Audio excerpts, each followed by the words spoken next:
Yeah, I Flight ain't think Sports about TV, that Dr. man. Z That's thing. my What's going dude. on with I Dr. was Z? with him. You heard what the man said. It's Flight Sports About Dr. TV. Z?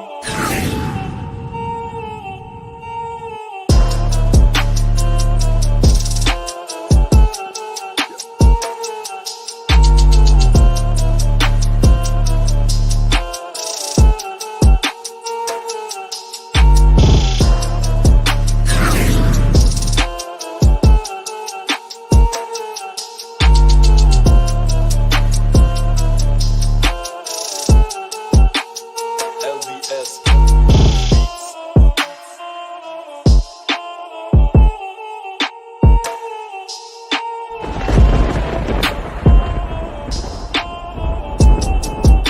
Like I said, Flight Sports TV, that's where it's at. Flight Sports TV.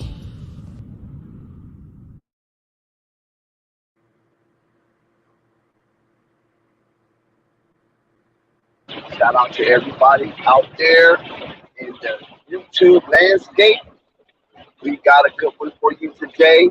Information coming out of the Queen City has finally hit the press. Information coming out of Chirac has finally hit the press.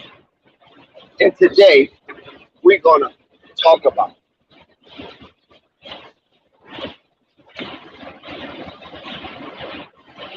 Shout out to Flight Sports TV, the machine, the voice of the voiceless, the people's champ, the hottest in these streets. Shout out to the panel as it features its premium piece. Shout out to the chat and all of its cacophony spewing out of the cracks and crevices of Flight Sports Block. And big up to everybody pulling up to Flight Sports TV. We have a front row seat invitation for you to this extravaganza. Now, before we carry on, I'll know the routine. Before we carry on, please hit that like button, that subscribe button, that notification bell, so you won't miss one iota of an exuberant experience. Monologues don't change. We know the routine. So let's put on our uniforms and let's get the action rolling. We got Uncle Verge on the panel today, up early, up close and personal, to chat it with you and to give you that good old content that he does as a legend and icon in these YouTube streets. Uncle Vern, how you doing today after politics?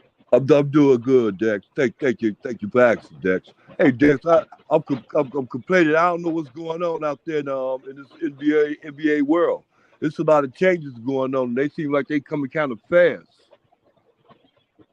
Well, I can tell you this, Uncle Vern, that we have a monumental challenge down in the Queen City, in the Dirty, North Kakalaki, on the decision of the number 2 pick that involved front runner Scoop Henderson and Brandon Miller. Now, Uncle Vern, Yeah. I remember when all of the talk and scuttlebutt was going on between these two highly touted talent as the number 2 pick. And for all accounts, Brandon Miller was ahead and in most all of the mock draft of modern day sports pundits, especially NBA. Yeah, I agree. And I had too. then I told Purple, I said, watch when it comes close to the draft, all that's going to change.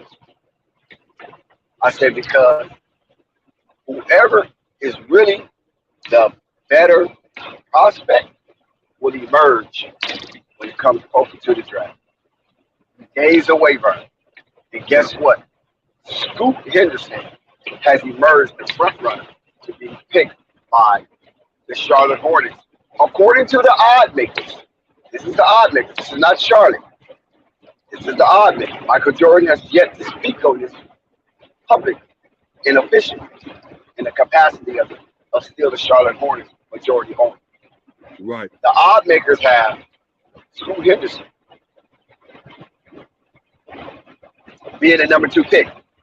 Okay. Verge, how you feel about that? Do you agree? Do you think Scoot Henderson should have passed up Brandon Miller?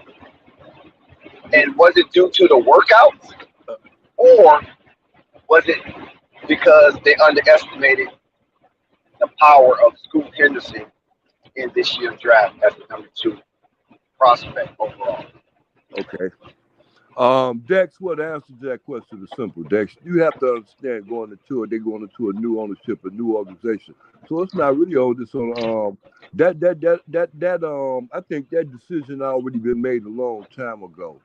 You know, as far as whom it is they're going to pick. I know they're going to evaluate their chances of doing this and doing that or whatever, but I think they didn't already made that decision. I think it is just like you said. I think it will be Scoot. But I would hope, I'm kind of dejected because I wanted the other young man. I like to see the other young man playing with Melo. I like to see 6'7" and 6'8" in that backcourt. You don't see things like that in the NBA nowadays. But can't always get what I like, you know, so I just got to get what everybody else goes for.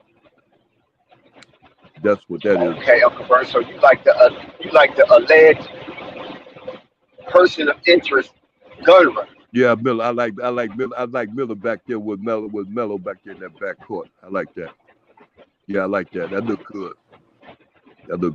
Now, but you can't go against Scoot neither because Scoot has game. He got dog in him. You really want somebody with that dog. I don't care what they got. They got that dog in them. They got that fight. They got some fight in them. Both of them got fight, so you can't go wrong with neither one of them. Go ahead, Dex. I'm sorry. What all of the kerfuffle surrounding Michael Jordan and the selling of his majority stake and the dilapidation of talent in the Queen City that bounces basketball to the Spectrum Center during the season, I came to the conclusion that it had to be Scoot. Who else? And then on top of that, Uncle Verge, yeah, I put my stick in the sand early, and I stayed with it, and I'm gonna continue to stick with it. I see that Michael Jordan was involved in financial turmoil, right? Right. And he has to put butts in that seat. Okay? Lamelo Ball got injured, I believe, 3 times last season. Two significant injuries. But one was he played through it, but it was so. So he got injured 3 times. Gordon Hayward is not holding, even though he played fairly well last season. Miles Bridges was out with an incident of a self-sabotaging nature. They have to right the ship. They cannot mess this up. And this is why I believe Michael Jordan is holding on to whatever ownership legacy that he has as being the first and only. Can you imagine that, being the first and only? It's one thing to be the first, Uncle Verge. Yeah. But it's another thing to be the first and only. So Michael Jordan, with all that nebulous hanging over Charlotte, I'm talking about a dark nebulous hanging over Charlotte, and his ownership legacy, his basketball player legacy is significant. Okay, he's going to forever be in the GOAT debate, and I'm talking all caps. If he's not already that, he will always be in that. It will be newcomers, but Mike has cemented himself and fermented himself as a conversation that's always going to be included in the GOAT debate. But his ownership is very important. Not his ownership, excuse me. Let me take that back. Not his ownership, but his talent evaluation card has been revoked. Oh, The Melo ball don't count because the Melo ball fell in his lap. It was, you know what I'm saying? Warriors messed that up. So the Melo ball fell in his lap. So it wasn't like he was a steal in the draft. You know what I'm saying? right. So this right here, he has an opportunity to choose. It's 50-50. Who you go with? Height, baggage, or less than height, but speed and thunder in a clean image, and he's being mentored by a son of Charlotte, Steph Curry. So what weighs out more? I mean, just common sense. What weighs out? But see, the most important thing you left out though, that star name, that name. So you got to bring that name. The other thing Scoop got on dude is the name, right? Because he got talent just like this guy got talent.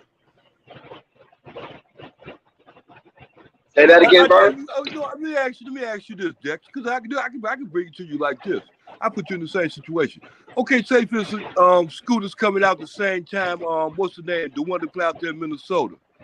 The young boy play out there in Minnesota came out with Melo. Anthony Edwards. Okay, now say they both was coming out the draft. Which one would you prefer that?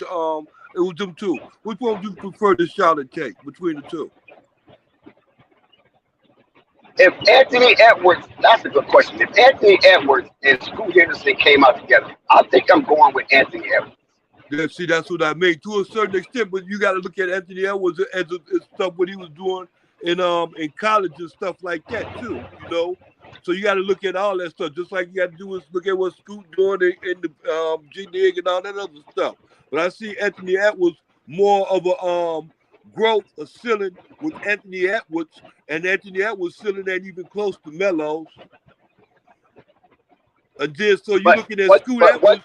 When you looking at Scoot, you see Scoot like something like really to me it's like his ceiling is gonna be a little bit bigger than the book nights. Oh no. Okay. He's already better than Book Knight. No. Book Knight is looking up to you talking about Scoot, right? Right. Scoot. Yeah, Book Knight is looking up to Scoot. That's no, he's already better than Book Knight. And he's younger. I hear you. But the only reason why I'm saying Anthony Edwards because Anthony Edwards is a big boy, right? Brandon is a big boy. But Anthony Edwards was already NBA physically made. You know what I'm saying? Physically. All he had to do was learn the game. So is Scoot. No. You're talking about Scoot and Anthony Edwards, right? Yeah, I say and Scoot is already physically ready for the game also, physically. Yeah, but Anthony Edwards is a big Anthony Edwards is a big boy. No, Scoot mentally ready. Yeah, I would more so, even more so than Anthony Edwards was. And Anthony Edwards, yes. But reason why I'm saying Anthony Edwards because if you take because they're similar players, right? Right. I agree. They both have speed, they both high flyers, and they both can finish at the rim. Right. And neither one of them are very good outside shooters. But then you take the intangibles. What the intangibles are. Height and strength. Anthony Edwards clear Scoot Henderson in that. So if the players are equally talented, then you got to go with that which is just God-given. And that's height and that's muscle. Okay. And just so because he's already physically NBA ready. So I have to take Anthony Edwards, but everything else kind of even out. Right. So when you said it just like that, I use that same analogy also, and then I also see the fact that Miller is 6'8", almost 6'9". So then there go that height thing, that height situation that comes into play. Yeah, but they're not the same kind of players though. Well, to a certain extent. Hold on, Uncle. Hold on 1 second, because I don't want the conversation to get convoluted. You're going to always have players that's taller than other players. That's a given. But we're talking about two players that are somewhat equally yoked based on their skill set and talent level, right? what Right. they have and what they don't have, right? Right. What they flourish at and what they have flaws at. Right. That's what we're doing. We're not talking about two players out of different positions because Right. both of these are guards. When we're talking Anthony Edwards and we're talking Scoop, both of these are relatively guards who handled the ball for their team. Because even when Anthony Edwards was in college, he handled the ball more than anybody. Okay. You know what I'm saying? When he was in Georgia, he was the one bringing the ball down the court and so-called setting up the offense or whatever. You know what I'm saying? Same way with Scoop. Scoop also. Same way with Scoop. Yeah. So that's why I'm using them and I'm using height for Anthony Edwards because they both practically get the same thing identical. Right. Whereas Brandon was off ball. Right. You said who was So his off approach ball? to the game was a little different than Anthony Edwards and Scoop. You said who game was off ball, played off ball? Who you say played off ball? Brandon Miller. Oh, okay, right. He wasn't no point guard. Right. And then like I was saying, the first thing about Brandon Miller is the fact that he got that height. And you can't teach height. No, you definitely can't teach height. That's why I said I would choose Anthony Edwards over Scoop Henderson. Oh, Scoop, right, I got you. Okay. But Anthony Edwards is not a part of this draft. Brandon Miller and Scoop Henderson is. Yeah. I'm sticking with Scoop Henderson I hear you. because Scoop is from Georgia. And Georgia and Charlotte are brothers and sisters. Okay. And Dex. And this So is the what familiarity is already there. Okay.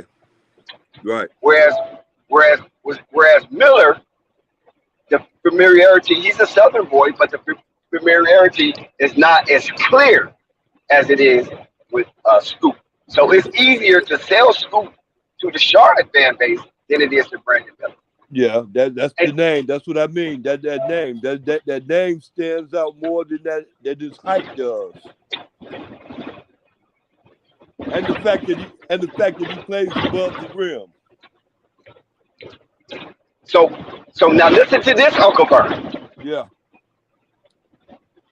Okay, we're gonna get back to that. We're gonna get back to that. We got some juices for Scoop Henderson and Brandon Miller workout in front of the would-be GOAT himself, arguably, Michael Jeffrey Jordan.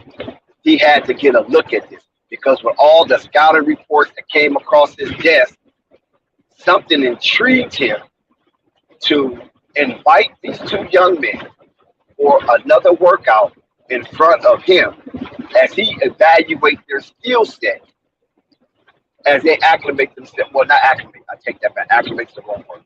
As they matriculate themselves into the NBA and eventually become acclimated on the Charlotte Hornets, the MJ way.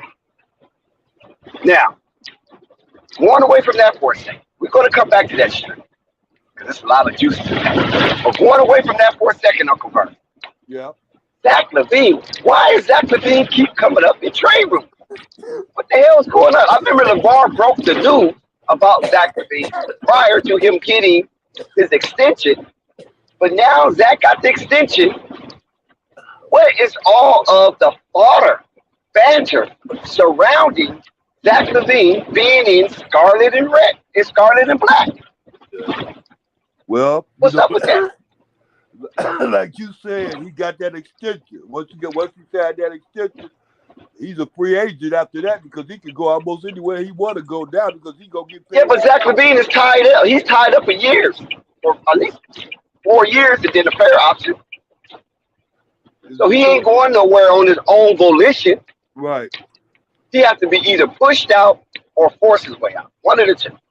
Right. I don't even understand that. I don't understand that situation. Dex, because of the simple fact that I had always felt that was working with Zach LaVine and with DeRozan, and I didn't see them wanting to let that go.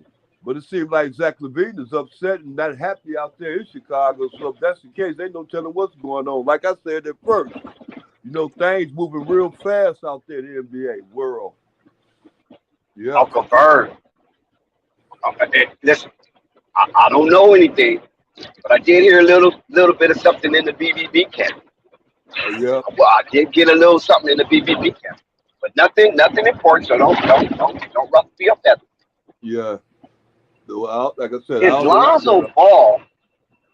Lonzo Ball absent from the Chicago Bulls again for a full season have anything to do with this Zach LaVine not being assured that he can carry on as the face of the franchise?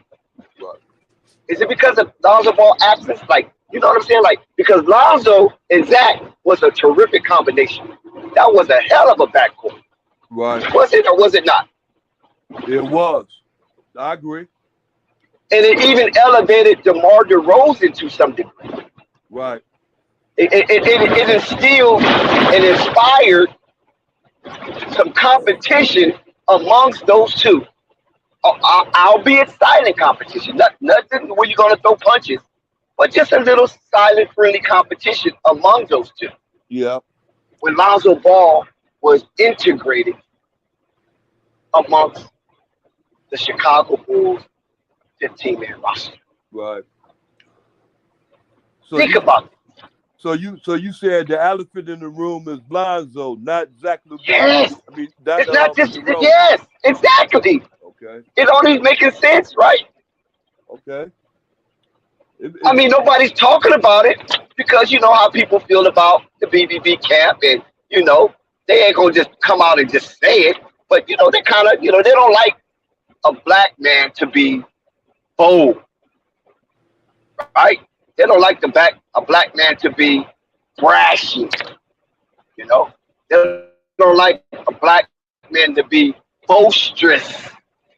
They don't like that, you know that. It's so because it ruffles the white establishment feathers.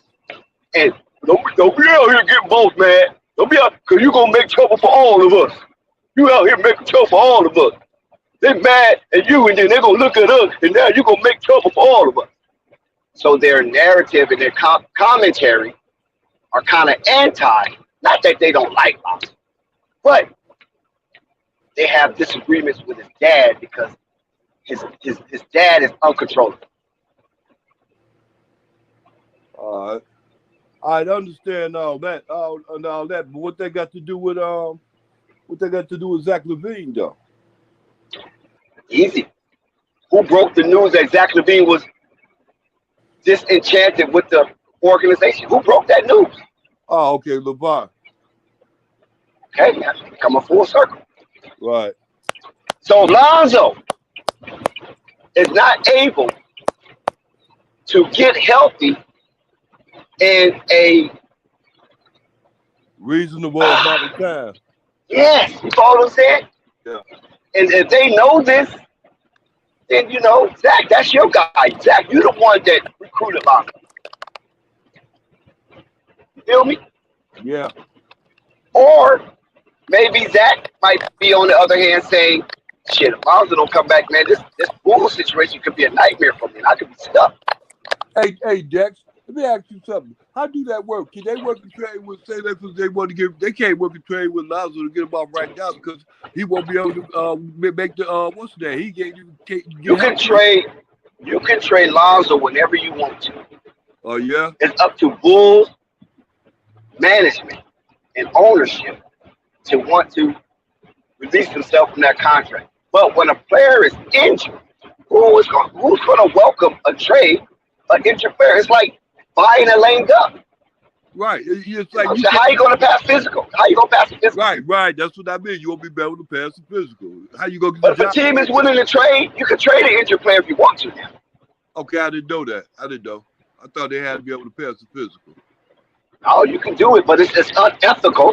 It's unethical. It's not illegal, but it's unethical. You know, it gives your franchise a black eye because there's no loyalty with your talent. So most teams don't even think about thinking that way. You know, if you get a GM thinking that way, he's not going to last longer than NBA because nobody's going to bring their agency's not going to bring their talent there. So you have to draft the talent, but they're not going to allure the talent or convince the talent to go to your stable. Because if he twists his finger, if he cracks his fingernail, you're ready to trade him. See, they don't want that.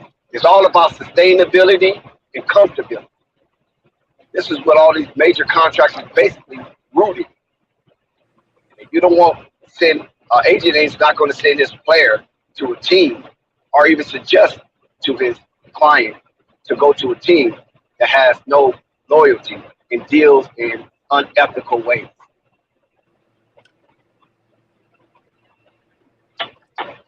That's why people didn't trust Rob Pelinka. Remember, Rob Pelinka was up under the tutelage of Magic Johnson.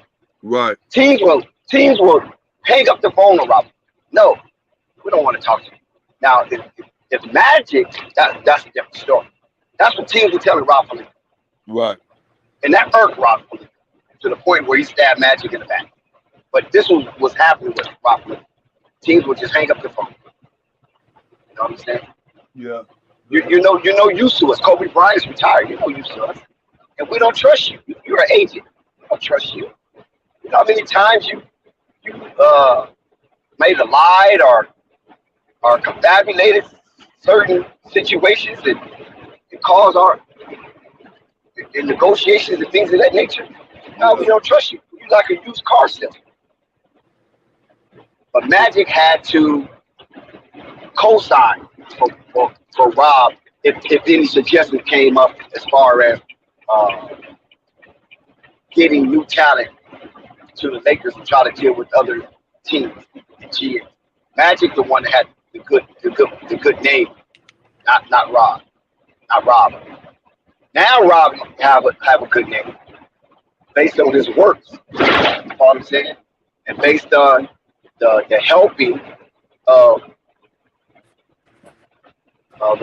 Rich Paul and Clutch Sports. They helped Rob get a good name for him, build a good name for him. No shady deals.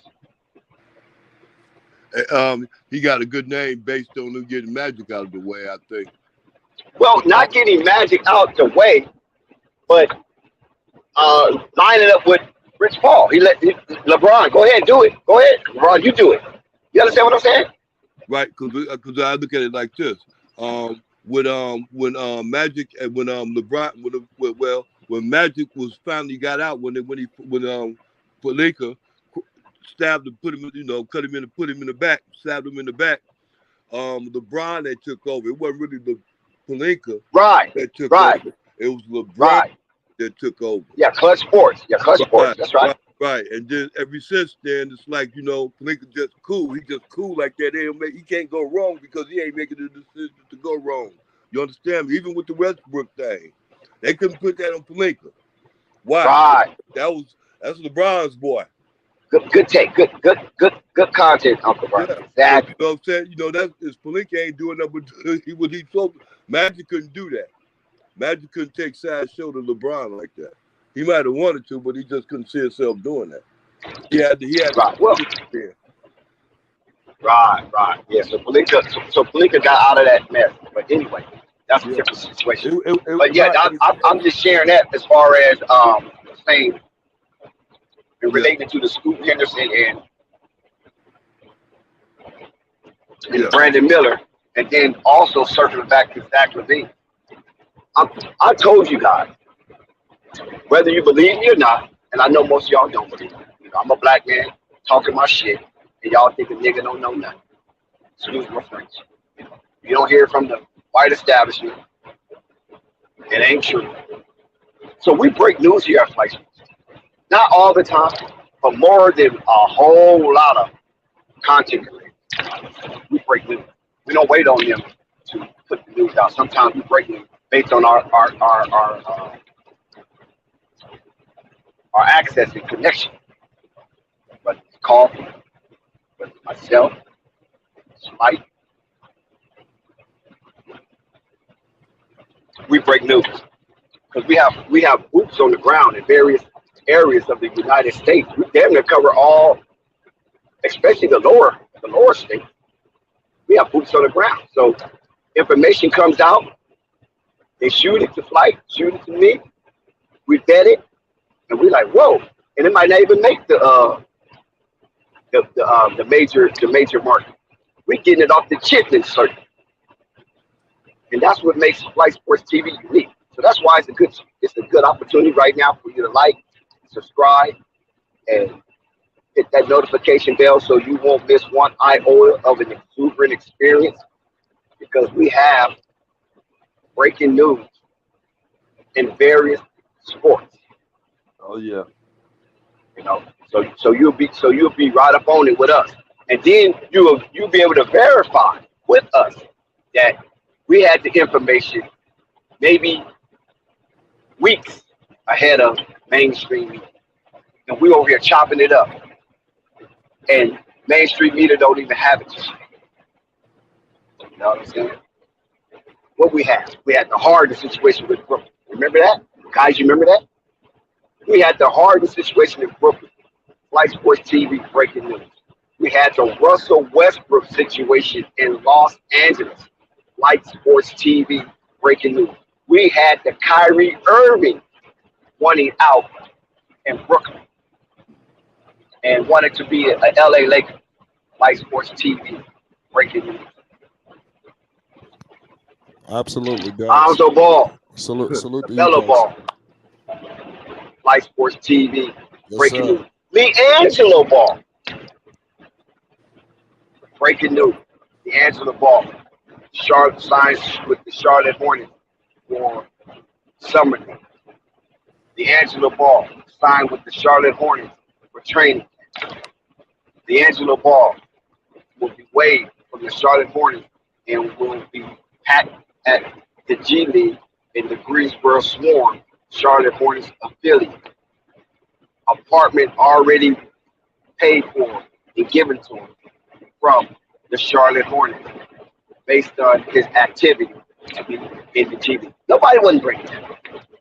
Breaking news, D'Angelo Ball, COVID, test negative. Nobody wasn't breaking news. Come on, man. We break news. We ain't just a boys club. So that's why it's important to subscribe to Flight Sports TV. We're not a boys club. We're not even trying to make it a boys club. This is a sports outlet. And let me tell you guys, Flight Sports TV is a truth and trustworthy mechanism. Flight Sports TV do not have truth embargo. No. You get up there, hey, share it. You might have confrontation because somebody might rebuttal. Everybody it's not going to believe what you're going to say. Because listen, they don't believe me either. And sometimes I get information right, just mouth to mouth, ear to ear, eye to eye, chest to chest, and they still don't believe. But be a part of Life Sports TV. Join the channel. Be a part of our family. Be a part of our camaraderie. Be a part of our communion. So you will be in the loop and you will be amongst the winning circle here at Life Sports TV. So go ahead and hit that like button. Stop playing with us. Hit the like button. Get your fingers out there. Hit the like button. Hit the subscribe button. Hit that notification button. That's facts. Make sure you do all of those things. Hit that goddamn like button, y'all. You see what's going on in the NBA. You got the Charlotte Hornets running rampant. You see the news is out that, you know, they worked out with the last final workouts with Scoot Henderson, you know, Mr. Brandon Miller. We're going to break everything on down tonight. Obviously, you see what's going on with the debacle. I'm not sure if Dex was able to elaborate on that. You know, it's a crazy situation. What's happening in Chicago? We got a lot of things to discuss tonight, y'all. The Chicago Bulls, as we very well know, are no more, in my humble opinion. We're going to find out. I hope it's not the case. But as these reports came out, as things are coming to pass, shout out DJ Gemini in the building. What's the deal? What's up, Fly? What's good? Oh, y'all so lucky I missed yesterday. I had things to do yesterday, boy. Y'all so lucky I missed yesterday. Why we lucky? What happened? Y'all, okay. First of all,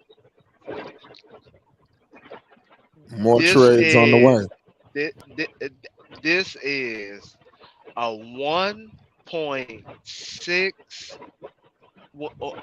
1.62 to 1.64 million that we're talking about on the table that we're talking about that the NBA normally do not let happen, that they let happen with this trade, that they normally will be the trade killer of, but all of a sudden they let happen, and we're supposed to just be goo goo gaga over.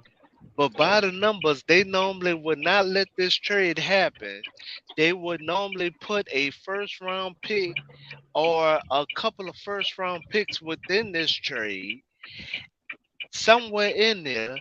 No first round picks in this trade, and we just supposed to just let this go under the rug. Be- Come on, man. Well, This I mean, listen, there's a lot going on with that. Shout out to Hoop Jargon. He put out a nice piece on that today. Make sure y'all check that out. It's on the community tab. Hoop Jargon's analysis on that was basically the ownership, and the agent. I believe the agent and the owner. I believe that's father and son, if I'm not mistaken. So this very well could have been an alley oop.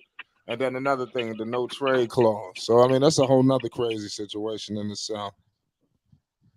right? I mean, I'm just stating by the numbers. I mean, this honestly is the second time that KD is a part of a big four.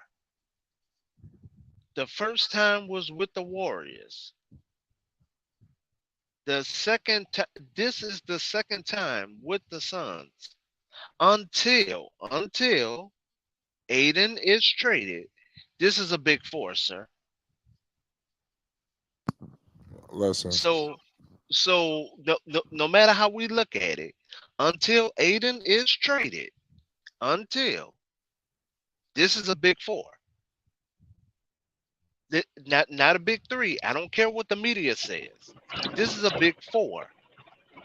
DJ, we did highlight that, especially myself, um, that we have to start looking at KD with a side eye because it seems like he can't win without meshing up a gang of talent. You know what I'm saying?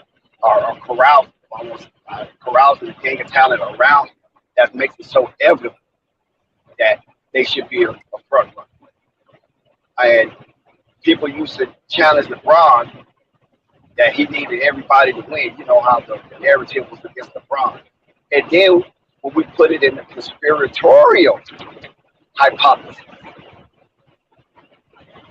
is they using KD to bring down LeBron legacy status by keeping KD close to championship numbers relevant to LeBron championship. Yeah, but Dex, just be honest. Just be honest. I'm I'll say this.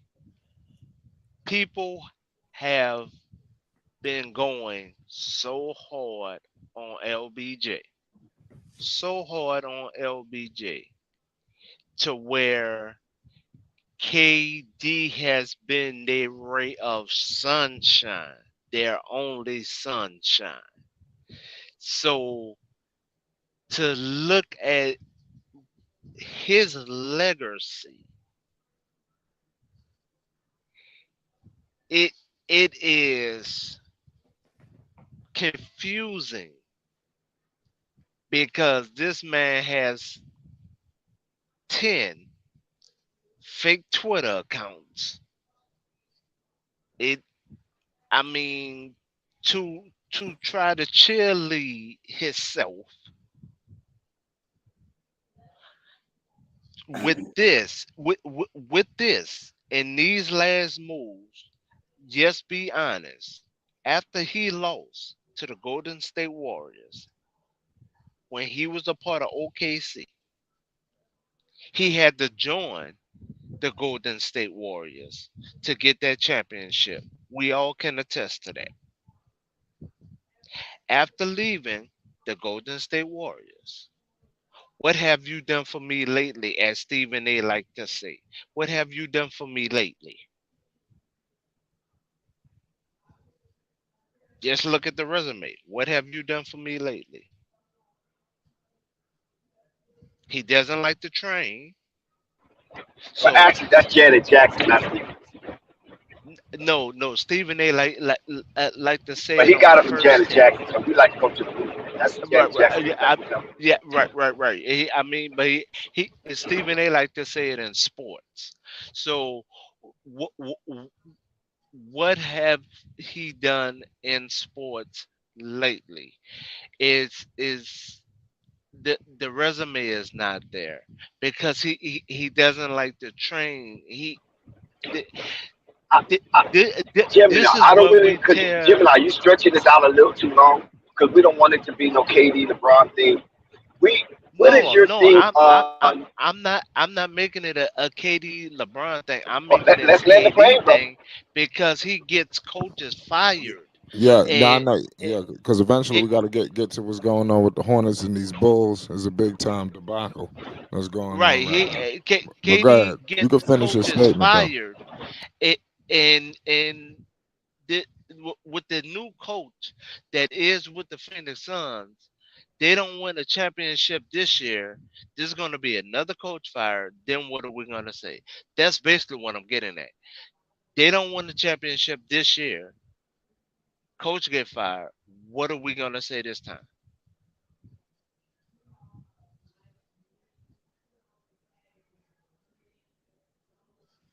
Yeah, that's a good call, man. It don't make no sense, man. I tell you what, y'all better be on the lookout for these Chicago Bulls. I'm expecting a lot of people to break up apart on that basketball team. So just be on the lookout. Bradley Beal, you're already hearing the rumors already. I expect him. I don't know what they're gonna do. I don't know what the hell is his name even being floated around for. It makes no sense. In my opinion. But a rebuild is brewing in Chicago. That's all I could tell you. That's the only sense I can make of it. Shout out to the Bulls fans around the world.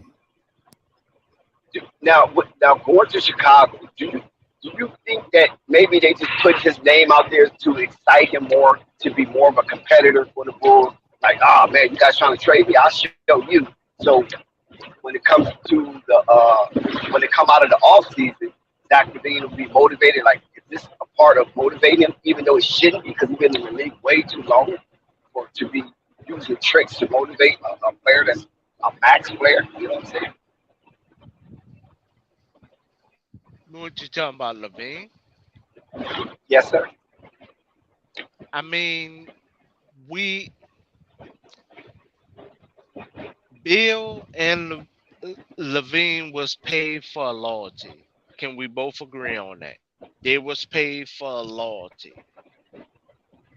The the organizations trapped themselves with those contracts.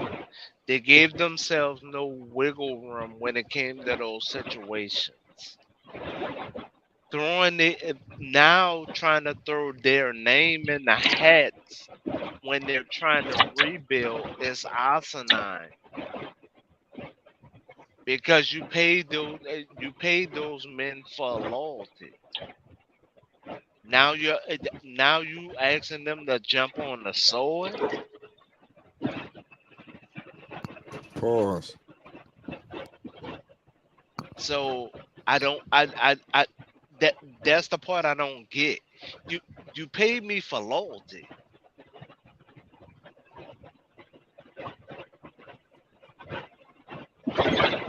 Shout out Cause Purple Baby.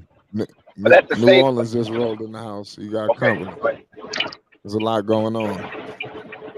Purple Baby, what's going on? You see what's happening with these Hornets? They wrapped up the workouts with the top prospects. I don't know if you've been living under a rock, but the Chicago Bulls are starting to fall apart. I mean, it's not surprising to me. I don't know why, as old as Zach and DeMar are. I don't know where this. Oh, they got a 5-year timeline. Not at that age. How old is Zach? And I know Zach is in his late 20s. I mean, he got time. 28. About 28. Yeah. I don't know about DeRozan. And DeRozan is in. Ross like 33. Yeah, in his mid 30s. I do know that. I think Zach is cool. He could be moved for about a first rounder or two. You know. I mean, yeah, definitely. But you know what I'm afraid of is that with this Bradley Beal trade, I think we're gonna see a lot more deals like that where we be like, oh, they got to give up a first and this and that. And see, they shouldn't have let this trade go through, yo. But it's only right. You let Bill go for 3 second-round pick swaps. Whoever get traded after him, whether it's during the draft or whatever, you show right. Let's toss them some second-round picks. What does it matter when the NBA picking who they get a first round picks to anyway? So it don't matter. Right, because this shows the NBA should have let the trade go with the Lakers of the past. They should have let that go when they spoke for the Lakers in New Orleans back in the G. But you got to understand, man. You got to understand right now, man. I'm telling y'all, man. This right here, entertainment to the fullest. And what I mean by entertainment to the fullest, back in the day, they used to let you see the balls come about there. They don't even do that no more. So I tell you, they picking who's gonna be. I called it on here before it even happened. I said the Spurs getting the number 1 pick. And what happened? The Spurs got the number 1 pick. Yeah, they ain't had nobody since Tim and them left. I already seen that coming. Man, it's about entertainment, man. Like if they gonna make sure Washington get a number 1 pick, they just waiting on the next big name to come out that they hype up, and they gonna get that pick. But if it's not got any protections on it, which I don't know who they picks went to, it'll belong to whoever they traded it to. Man, y'all not looking at it realistic, man. The man can't control. The Wizards, that man had total control over what he did, man. The Wizards I can't. understand that, but he don't have no control about what comes back in the deal. Man, them people, you don't have no control. They don't got no control where you go at neither. Sky, I didn't disagree with you with your statement, or even when you ran your numbers, because right now they are in the luxury tax. When you ran the numbers and you was just stating who is the they? numbers. Who is they, Gemini? Huh? Who is they? You said they ran their numbers. Who is they? When Sky ran the numbers, he was talking about the NBA was going to run it how they wanted to run it. He was really stating it, and they did it. They went against their own code of conduct, because at 162, this trade normally does not happen. This trade here normally does not happen because they're already in the luxury tax. They're already. That's what I'm saying. When you say they, who is they? That's what I'm looking at. Who's in the luxury tax? What team? What team are you talking? Oh, Phoenix. Phoenix already in the luxury. Okay, all right, that's all. Okay. I've been told y'all that. That's how Phoenix I know. Phoenix is already. Phoenix is already in the luxury tax at 162.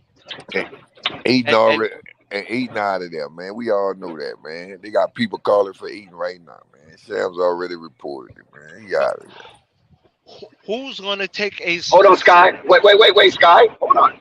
Sky, say that again. Shams already said it, man. People calling for eating, man. Did he list any teams? They ain't list no teams. They just said people they getting calls, right? They ain't gonna. Man, we knew that couldn't work based off the numbers. Man, they can't even fill out their whole roster with that money like that, man. They're going to be barely able to do it once they trade Aiden. That's what's crazy. Yes, they is. They're in the luxury tax right now. They got to sign, what is that? The for the older players. What's the contract called? The mid-level exception or whatever it is, which is people that's worth $2 or $3 million. Man, I knew that wasn't gonna work anyway. That's how you know they gonna bust a move. Man, them people gotta bust a move. Ain't no the league is so much the league could do. Like they could let it go through, but they still gotta get under the money. So it don't matter. Now they could pay the luxury tax if they want. Okay, but it might be hard cap too. Okay, but purple. This is what they mean about that luxury tax. They for the mid level for that 2 to 5 million of a veteran minimum, right? Mm-hmm. They will have to double that in the luxury tax, which is going to put in hard cap. So why would an owner do that? Mm. Which kills their bench. So that is what Sky was pointing out early. I try to tell them every time I tell them something, I be right. They don't be want to listen. What are y'all talking about? I'm about to throw a wrench in this too. They don't want to believe it, right? And I'm telling y'all this gonna happen before it happens, right? I'm telling y'all this, and this about Charlotte. I'm gonna call this before this happens. What? Melo on the trade block. Y'all can say whatever y'all want. I said the same thing. Because right now, if they go with Scoot, they might feel like with the new ownership, well, we gonna build our own roster through him. I'm telling you, y'all can say whatever y'all want. I said the same thing. Y'all can say whatever y'all want. Y'all worrying about Zion, man. I'm not worried about Zion. I don't. That boy might come right down here. He might get traded to us for picks. Yeah, I already know that. Okay, listen, wait. You guys just can't say something and then run with it. Like, well, no, we not saying nothing running so with you it. said observation. Let me framework this, please. We talking all scenarios. That's all we talking. Scenarios. Now listen, if LaMelo, if they pick Scoot, right? If they pick Scoot, you're saying LaMelo is out. Or he's going to be forced. Possibility. I say it's a possibility. Okay, you say it's a possibility. Yeah. Now, why? Okay, but now, hold on, Scott. I'm not challenging you. I'm just asking you what would make you come up to this conclusion? Why you have this perspective? Okay, because so if they choose, hold on. Let me lay the framework. Please let me lay the framework. You guys like to speak when I have a framework, then nobody can trap me. Oh my God. Okay. If Scoop gets picked, right? If he gets picked, right? And Charlotte with the new ownership pushes LaMelo out. Why do you see LaMelo get pushed out as a 6'8" point guard or combo guard to a 6'2", 6'3" possibility combo guard who has yet to prove himself? I can answer that. Okay, go ahead, Scott. Answer that. The reason why I said that based off of star power, and we all know that if they lowball him, he's not taking it. So if they got in their mind that they gonna pay him what they gonna pay him, and he say no, what's the best thing to do? He's not taking. This is what I'm getting at. This guy, you say good stuff and then you run on with it. Why you do that? Stop right there. I'm about to tell you. So why would they lowball? Hold on. Why would they lowball LaMelo if Michael Jordan's not even in the majority of the ownership anymore? After July 1st, that's over with for Michael. So why would you think they lowball LaMelo? Now, if Michael Jordan was still there, okay, I could say yeah, you might be right. You might try to lowball him. But now with new ownership, and the new ownership already stated, you do your research. The new ownership already stated they're willing to go deep into their pockets to make this team competitive. Oh my God! And why would they say that unless somebody wasn't going deep in their pockets? I got it. Right over your head, yo. Y'all say, hold on. Y'all say Scooter generational talent, right? Yep. I got him. Don't trip, purple baby. Y'all say your generation talent, right? Kill him. Hold on. Y'all say Dex. That's what you said, right? He a generational talent, Scoot, right? Right? I don't know if he's a generational talent. Man, now you don't know. Y'all say I say he's a generational talent. Wembanyama is the generational talent in the draft. I say Scoot is that next level. Then the draft. I said Wembanyama. This was what I said. Wembanyama's head and shoulders above the fray. Then Scoot. Then the rest of the draft. I said Well, Scoot is separated from Brandon Miller to me. That's what I said. I didn't say all about no generational talent. I don't know well, the about point, well, look, the kill your argument to prove me right or what I'm saying. So if they I'm not gonna build challenging around, you, dude. What are you talking about? See, no, that's what I'm saying. no, Your mind no. is so I'm saying my crooked. logic, I'm my asking a logic, question. I'm brainworking. I'm right? brainworking. From my logic, I'm not challenging you. I know from my logic, right? So if they had any plans on keeping Lamelo, why would you even bring Brandon Miller in? That'll be the first person you go with, right? If you're gonna You mean build Scoop? around. You mean Scoop? You mean Scoop? Yeah, Scoop. You won't Yeah. build around them. You get what you need, not what you the best. If you got a guard like Lamelo, right? Why would you bring him in? I We don't see. not I done don't with guard. We understand gonna your go with logic what we because I'm a need. Laker fan. First of all, I'm a Laker fan, and Lakers always try to position themselves to get the best I available got the little talent. joke in this. I got the little joke in this. Sky. I got the little joke in this. Why would you now have 3 base contracts in your organization? Because you're about to bring Bridges back. You're gonna have to pay him.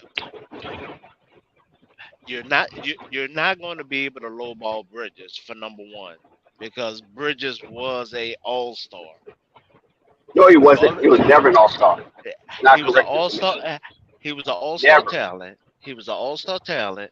Prior to the DV charge, he was an all-star Thank you. talent. Tell him. He was Tell he him. was an all-star talent. Prior to the DV charge, he was an all-star talent. You cannot lowball him. If you lowball him, he's walking. If he walks, you're screwed because your roster already is weak. So And I ain't even if counting him in there. You good. You Hold on. Let good. him I ain't even finish, Sky. counting him. Let him finish. so now you're now going to look if you max out Melo, if you max out Melo, you max out Scoop.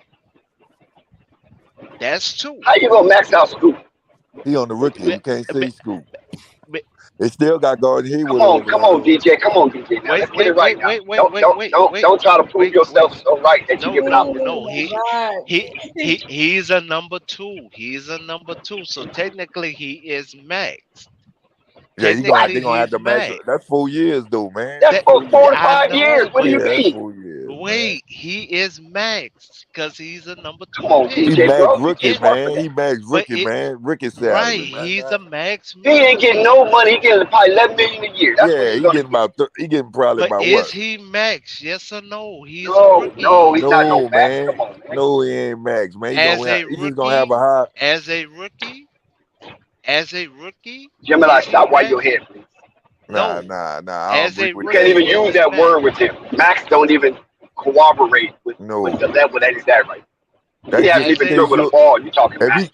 he go by what he's saying, that means Lamelo on the max right now. And there's as a no such thing. That's what I'm trying to get him to understand. So how he gonna be on the max? as a rookie. Gemini, stop it. This what I'm saying. What pick Lamelo was? 3. Right. So you know the first, second, and third, they go like that. The first gonna get the highest, the second gonna get the second to the highest, Right. and the third gonna get the third to the highest, right? Right. That mean he like in that year like getting the third to the highest paid salary out of all them Right. the people that All were the drafted. rookies. So what are you talking about? Like that's not he's not making what they make at the most is a rookie. Scoop would probably get about 11 million or About close to 11 12 million. Yeah, they ain't Because no money, man. he's still on the old CBA. Yeah. Now the Bridges next and CBA, LaMelo- I think No, Bridges- that's not true. Bridges and Lamelo is about to have to get what they're supposed to get, which is no, that's not true with Bridges. Not true with Bridges. I don't know why. Bridges is hanging on a string. He Nah, does not man. have the leverage. Nah, man. But Bridges he'll get a contract somewhere else, man. You tripping? He'll get one somewhere else. I'm talking about with Charlotte. I ain't talking about where we gonna get anywhere But else. then, He but gonna no, get I get what what he you Okay, gonna saying. get let's go. with Let's Charlotte. back up a little bit. Hold on. Come on. Let's He's back up. gonna get. Let's back He's up. gonna Because get Jim and what I took he's us off gonna the get. trail, off the rail. He's gonna get Let's go. what he's Hold gonna on, Jim get and I. Hold with on. We're gonna give you a second chance to make a first impression. Hold on, Jim. He's gonna Because get I what think Jim he's and I got a gonna. little No, white you're Hennessy trying to going on cut right now. me off. You're trying to cut me Because we off. finna start over. That's why. He's We finna gonna start get over. what he's gonna get But with you don't have to prove yourself Charlotte. right now. We're gonna start over. One thing we can say right now, Michael Jordan asked for a second observation to evaluate the talent. So that has something to say right there. That means that either he's not sure or the report that came across his desk, he's not believing. Do he really want Brandon Miller to outshine Scoot Henderson based on Scoot Henderson being a Puma guy and he having two outstanding Puma guys in his backyard when he's a Nike guy? Or Nah, man, that don't got nothing or to do with it, man. we just ask the question. What the Just ask the question. You can crunch what it does the and shoe knock it contract down. have? Or No, what does the shoe is contract have to Brandon Nah, Miller? Come on, hold on, guys. Let me frame the Dex, question. no. No, don't tell me no. Hold on. I'm telling Puma you. don't have nothing to do with the Dex, no. Puma don't have nothing. The Puma part don't have nothing to do with the organization part. That's out of context and that's completely out of pocket.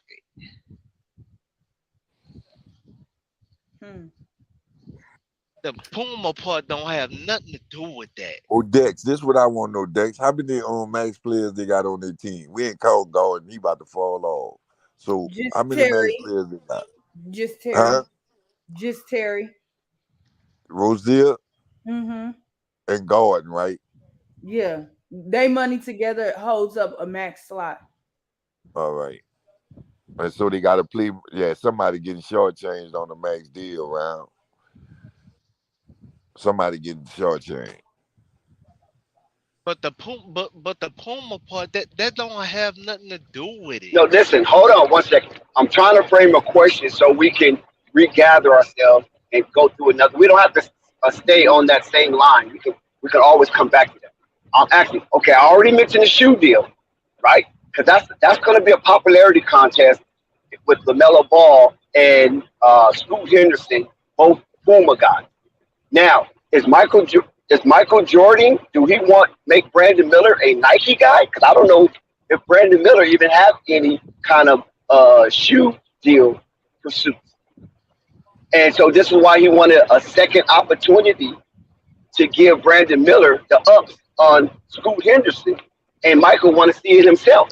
Michael said he wants to evaluate and he's going to be present because his legacy as far as talent evaluator is hinged on the number 2 pick in this year's draft.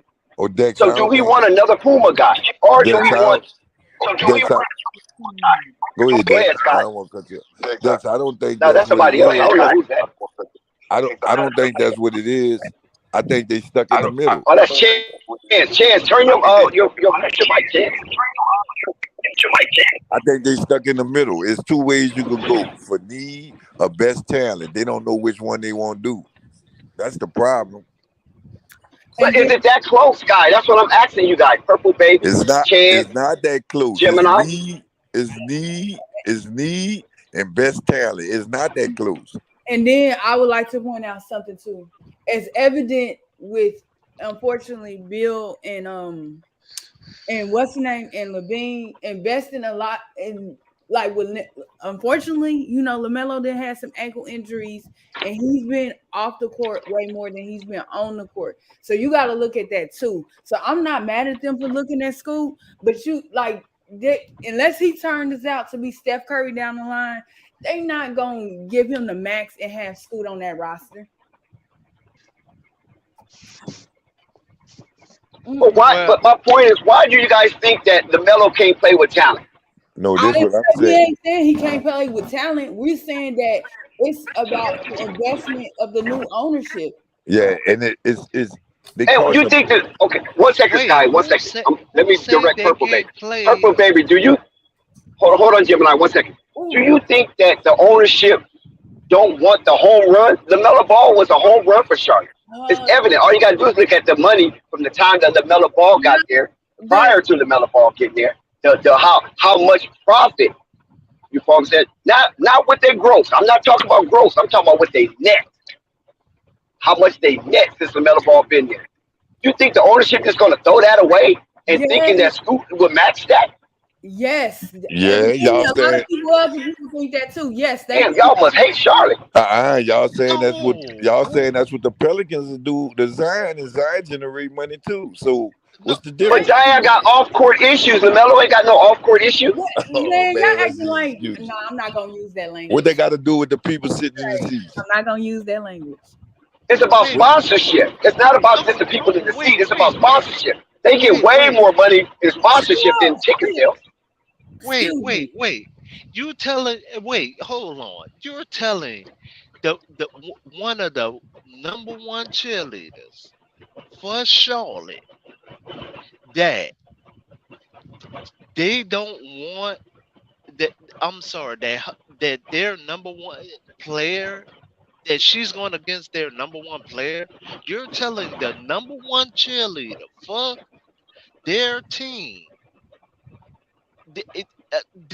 Dex, I don't even see the storyline that you're trying to paint right now. Me either.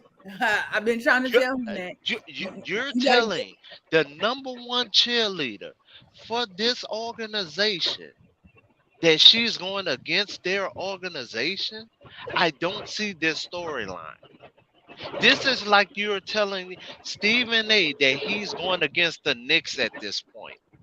I don't see this storyline. I don't. Okay, this is what I'm saying.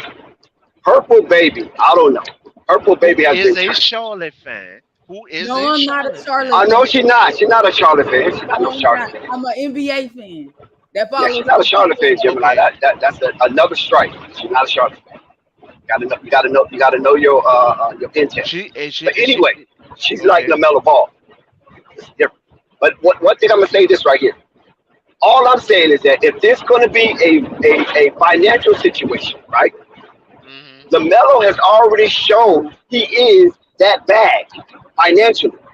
Because when you go look at the progress report of the Charlotte Hornets, since Michael Jordan been the owner to the time that he drafted LaMelo to right now, right? Because I believe when he drafted LaMelo, that was a whole new phase of Charlotte Hornets financial stability. And the only reason why I'm saying this is the case because I listened to Fred Whitfield. He's a financial guy. I listened to Fred Whitfield, and he explained the value of LaMelo Ball. Not that he's a LaMelo Ball cheerleader. Not that he loves LaMelo Ball. No, he loves Charlotte Hornets and he loves Michael Jordan because he's Michael Jordan's friend for years. You know what I'm saying? Since his playing days. He was Michael Jordan's friend before he won the first title. Michael Jordan's friend coming to the NBA. So Fred Whitfield basically said Charlotte has reached astronomical record. I'm just talking Charlotte, not them against the NBA, but just them within the organization. Since 2022 to now, and which is only 3 years or 4 years, right? Right. From the first 13 years, they when Kemba Walker, he said that was one record. That the Kemba Walker era was one record of record breaking, where they made like 200 million from the Kemba Walker era. Plus, they netted 200 million. But the LaMelo Ball, which was a shorter era than Kemba Walker. Kemba Walker 7 years. LaMelo's only 4. They made damn near $1 billion freaking dollars or more. He said the numbers is still coming in. So basically, what This you're is their saying financial is that guy. there's This no is reason not why me. they would. So basically, you're saying financially, there's no reason why they would ever trade LaMelo. Exactly. not them. Okay. LaMelo have to force his way out, or it has to be something crazy. Because why would you trade your I bag? agree. That don't make sense in business. I agree with Doesn't Dex make on that sense. one. I agree with Dex on that one. Okay. My overall, since Jordan has been over this organization, Jordan has only had four good picks. Four good picks that has sustained themselves with this organization. Four good picks. Four. That has amounted to anything. Okay. Now, there has with what we are pointing out at this point, it with what is there now with Scoop. If you get Scoop at this point, yes, he is 6'2". Scoop is playing like a Russell Westbrook type scenario, playing 3 inches taller type scenario. And he will put butts in seats also. And he has already proven that with playing against grown men. Yes. So that's what we was talking about running a double point guard situation. That scenario that I had mentioned. So that scenario of you will be pushing one out, yes, that's going to wind up happening because you That sounds already like had that crazy. you already had that scenario of when you had Walker there that y'all was You know, much don't already know the Charlotte Hornet history from 2020. Prior to 2020, 2019, Devontae Graham was the centerpiece of the Charlotte Hornets and was the ascending star. It wasn't Terry Rozier, it wasn't Miles Bridges, P.J. Washington, Cody Zeller, Bismack Biyombo. None of those guys. None of them. It was Devontae Graham, who was runner-up, I believe, or maybe second to runner-up, and the most improved player of the year. They was marketing a 6 feet, if he's even that. I don't even think he's 6 feet. I think Devontae Graham's about 5'10". Marketed him as potential face of the franchise. They drafted LaMelo Ball. Think about this. They drafted LaMelo Ball with Devontae Graham as being the son of North Carolina. When they drafted LaMelo Ball, they had him on the bench. Now, you can attribute that to they didn't have an off season where they had a summer league, where they had training camp and all that, and they just had to go with what they know because of the COVID situation. You know what I'm saying? LaMelo Ball came in and took over the point guard duties from Devontae Graham. At first, LaMelo Ball came in, he wasn't playing a guard, excuse me. He was playing a small forward. And they would put him in with Bridges. They'd come off the bench relatively the same time. And they just exploded. Bismack Biyombo started looking refurbishable. Miles Bridges looking like a potential draft steal. And Pete, don't think about P.J. Washington. He was doing good as well. Terry Rozier was running like he ain't never ran before. And he was feeling glee about himself. He dunked on Kevin Durant. Right. Tarantula. He dunked on him from the assist of LaMelo Ball. So with all this stellar play that LaMelo Ball doing, it forced Charlotte to choose between LaMelo Ball and Devontae Graham. And but I'm gonna be honest with you. Devontae Graham is 5'10". LaMelo Ball is 6'8", and it still took him a long time to even think about putting LaMelo Ball over Devontae Graham. The point now you trying to tell me, well, hold on one second. Don't disrupt me just yet. Just hold on. All right. Now you're trying to tell me with all that LaMelo Ball did, improve and show, being rookie of the year, breaking a 66-year-old record by dominating all rookies in his class and leading all major statistics, come back the next season, play the whole year. So all this unhealthy stuff, throw that shit out the window. He came back, played the whole year, and he was an all-star. Whatever. He came back the next year, he was injured. I'm just But going. come off of that. Hold on, let me finish now. I'm talking about the bag. See, I'm talking about the bag. He came back and went on a scoring tear, like torrential weather. And he was back in the all-star conversation again, and then he got hurt. LaMelo Ball's the number one jersey sold on the Charlotte Hornets, not Gordon Hayward. LaMelo Ball. They used to market Gordon Hayward as the face of the franchise, and LaMelo Ball came and usurped all of that attention. Now they market LaMelo Ball. They're gonna have to. This what I'm and saying. You thinking they're gonna bring in Scoot and do this over LaMelo Ball? No. They got another scenario too, though. Like he is owning something, but what I'm saying is that was just a scenario. But with that Rozier, they gonna get jumped back though if they do that. Cause they're gonna have to get off Rozier to pay him, so they're gonna get back some jump. Yeah, but Sky, where's Walker? Where's who? Where's Walker? Where's who? Kimber Walker. Oh yeah, out the league. Okay. Where is the young man that Dex was just talking Devontae about? Graham. That Charlotte was just San Antonio. He's in San Antonio. Yeah, I'm about to tell you, in San Antonio, he got a contract. Okay. He got an extension. Make sure you mention Devontae Graham got an extension. We traded him. Wait. They are no longer the children of Charlotte. So Dex is cooking what? They're no longer in Charlotte. Let him cook. They're no longer in Charlotte. So he's cooking them out of Charlotte. Go ahead and cook them out of Charlotte, Dex. You're cooking. Wait a minute, man. First of all, your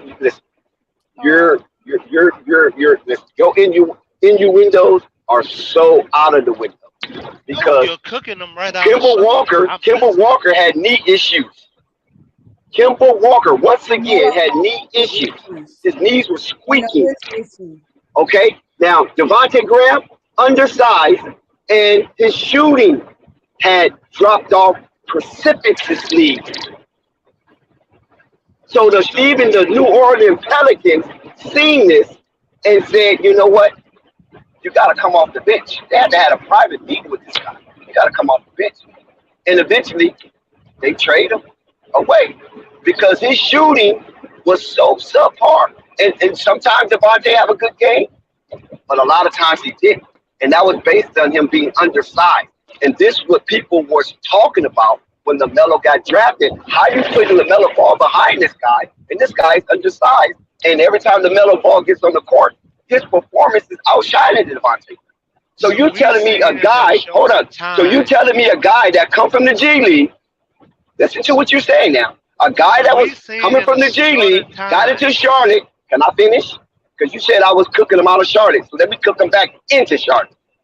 You telling me a guy, Devontae Graham, coming out of the G League, had a 1 year spurt and became a candidate for most improved player. Brandon Ingram won it that year. And Charlotte was trying to parade him as the next coming. This is Charlotte trying to parade him. We know that was smoke and mirrors with Devontae Graham, and it wasn't sustainable. So, yes. So, I don't know what you mean. I'm cooking him out of Charlotte. He cooked himself out of Charlotte. So we seen in a shorter time. Never been an all-star. What the real? So we seen in a shorter time what the real situation was, and really evaluated. Won't you go in there? And that's what I'm stating. Stop. I'm saying that you're bringing up players. You're bringing up Kimber Walker, which was a good player, and you're bringing up Devontae Graham as a barometer to the skill set and accreditation to a LaMelo Ball. Stop it. Rozier. Y'all don't I even just believe in want to say Rozier. this. Stop it. Y'all believe These in guys are not Rozier. all stars, my guy. Gemini. These Y'all guys are not believed in all stars, Rozier. brother. Y'all believed in Rozier. You Nobody else you. believed in Rozier. Nobody else believed I don't in know what you Rozier. coming. I don't know what you mean. Nobody I don't know what said he's that he talking was about. that Look, dude. Jimmy, I don't know what you're talking about. Nobody believed in Rozier. Rozier Yeah, just I came don't know out where of you coming from nowhere. about that. No, look. Rozier came out of nowhere and shined on people, right? When he wasn't No, he supposed to. didn't. What? No, he didn't. Huh? Yeah, when he was up in Boston, he did. Yeah, I he did. thought he was He talking about earned. Yeah, he Charlotte. shined in that playoff. That's why he wanted Kyrie's That's why he position. got his contract. Yeah. It in the Y'all got Boston to know, do system. your He came out of research. Louisville. Hold on, he came out of Louisville. Wasn't nobody talking about Tony Rozier when he came out of Louisville. I mean, In the Boston system, even IT was that dude in the Boston Look. system. It doesn't matter what system he was in, right? The point is that he came out, he shined on when he was able to get his contract. Nobody thought about Tony Rozier as being that guy. They didn't think about him being that guy. They just thought him being another good guard that can complement, right? Well, why That, Charlotte But he, keep ma- they he, were No, look. no, Hold on. I Let me he finish. made disagree with you. Kyrie They- Irving expendable. Let Basically, me finish. I disagree a with you. bench player they- made a star player. No. expendable. Hold on. Let me finish though. why Charlotte was just trying to Charlotte paid build. him. Hold on. Charlotte was just Tell me trying to why build up. Charlotte paid him Hold on. then. Charlotte was just trying to build up, right? Man, They were just why trying to get their Charlotte feet wet, paid him? trying to get in the NBA, trying to, trying to get some kind of players that can actually, play with the rest of the teams. They didn't have nobody, bro. No, I So what you disagree think with you. panning Okay. out? Because even IT shined in the Boston system. We I know. don't know what Look. it We is know. about That's that not the Boston point that I'm system. talking about. You're literally missing my point. I have nothing to say about Isaiah Thomas. We know Isaiah Thomas was the best there. We know Isaiah Yeah, these Thomas guys would have probably hungry, been man. the best Yeah, these guys player are besides Lamelo Ball right now. Okay, so that's not what I'm talking about right now. You know what I'm saying? What I'm talking And about then is let's go we're back. talking Hold about on. Let's go back and revisit history. Terry Rozier was so confident and it caused so much controversy in Boston that he got himself a spot on First Take with an interview with Stephen A. Smith saying that he feels he's better than Kyrie. Yes or no? That's how much he was cooking. So how can you think you're going to be better than Kyrie if you ain't cooking? Y'all need to stop now. Y'all got to do your research. So They're talking about Charlotte getting keep rid of Smart. Research on a bench They player. were talking about getting rid of Smart and keeping Rozier. Charlotte keeping Rozier. We need to know. I don't know about that right now. So if they I keep would, Rozier, if I was him, Sky, I would. Brandon, No. they draft him for what they need. But what I'm saying is Charlotte at the time was still desperate to try to get some kind of backcourt, trying to get some kind of team up and going. They had nobody. So if you can get some players that are, that are shining right now for a good price, you're going to try to get them. I would agree with them. I would agree with Purple and Gemini if they had a center next to Wembanyama coming out. I would say, yeah, you know what I'm saying, something like that. But not Brandon Miller. He's not going to move the pendulum of power in the Eastern Conference with a bottom feeder like Charlotte. He's just not going to do it. How you know that? I'm tired of you disrespecting. Because they got Miles Bridges there already for that. Miles Bridges already proven what he can do. So why you want to get rid of Miles and draft some unproven guy that's come out of college who was a gun runner, according to the police, person of interest? Why would you do that? It doesn't make sense. We got to talk business, man. And I'm talking business. Sometimes I think you guys lose the sight of business in basketball. Let's keep it 100. We talking. So they're gonna keep Scoop. That's what he's saying. They're gonna get Scoop. Man, they can't and I don't get have no no problem with that.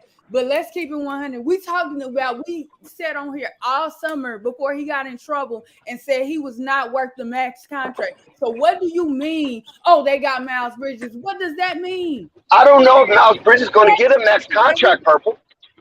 I think he squandered that. I think he squandered that opportunity to get a max. He's going to get a contract, but it's not going to be max. Miles Bridges have to prove himself. This is what sports is all about. They wait. Listen, Purple. Listen to what I'm telling you. They wait till you crash on your own self, sabotage your own shit, and then they try to bargain with you with just pennies on the dollar. It's about business. It's about making a profit. Okay. So if Miles Bridges don't take it, even though the Charlotte Hornets has courted Miles Bridges all through his trials and tribulation with that off-court issue, they've been courting him. He's been sitting courtside. He's been jamming with the team. He had a FaceTime call with Michael Jordan himself. Okay. That don't look like nobody that's on the out. So he gonna pass all that up. He gonna go through all that and don't take the money. He gonna just take whatever they give him. Man, come on, Dick. That's fool's gold right there. Yeah. Okay, but hold on. Okay, we're gonna see. Watch. News gonna come out. Miles Bridges signed with Charlotte Hornets. Let's give Dex what he wants.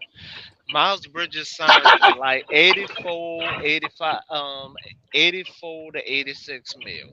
Okay, let's give Dex what he wants. Okay, 84 to 86 mil. Now what? At that point, who else can Charlotte get that's going to want to come to Charlotte? They got the number 2 pick. No, they got the number 2 pick. You know what I'm saying? I'm not talking about a pick. I'm talking about as a free agent. Wait. Who's going to want to come to Charlotte? Wait. Who wouldn't want to come and play? What veteran good player would not want to come and play with that young talent? Please. Who wanted to come last year? I don't know why they spitting on Charlotte like this. This is crazy. Who wanted to come last year? Wait. What do you mean who wanted to come last year? Look, you got to go off the budget that they have at the moment. There's a lot of players they can't get that a lot of other players. I mean, a lot of other teams can. Big brother. And they're probably not willing to go over the salary cap. Hold on, they're not probably willing to go over the salary caps like some other teams are. I told you that. But no, that's not true, right? With this ownership, the ownership already came in speaking about being miserly. They're not going to be misers. So when they come in speaking like that, Mike already have a reputation of being a freaking miser. You follow what I'm saying? Okay, so the only person he paid was Gordon Hayward. The whole time, who are you going to really get if Michael don't want to pay nobody? Yeah, and this new ownership already said that. That's what I'm saying. You guys got to read the articles on how the new ownership comes in, and the new ownership is open to be paying players. Why would you want to come with young talent? Well, who they trying to get over there? I can't do nothing if they're lying, right? If I read that they quoting the owners, the new ownership that's coming in, and the ownership lies, I can't do nothing about that. You can't do nothing about the ownership lying. I'm only going by what they say. What they're saying, they open up them purse strings. Yeah, you can't do nothing about the ownership line. If the ownership coming in and talking about they opening it up, you got to see who they're gonna open it up to and what players are really gonna come over now. I don't care what they open it up. Man, they ain't gonna open up unless they know they're gonna get a. Okay. Why do you say that?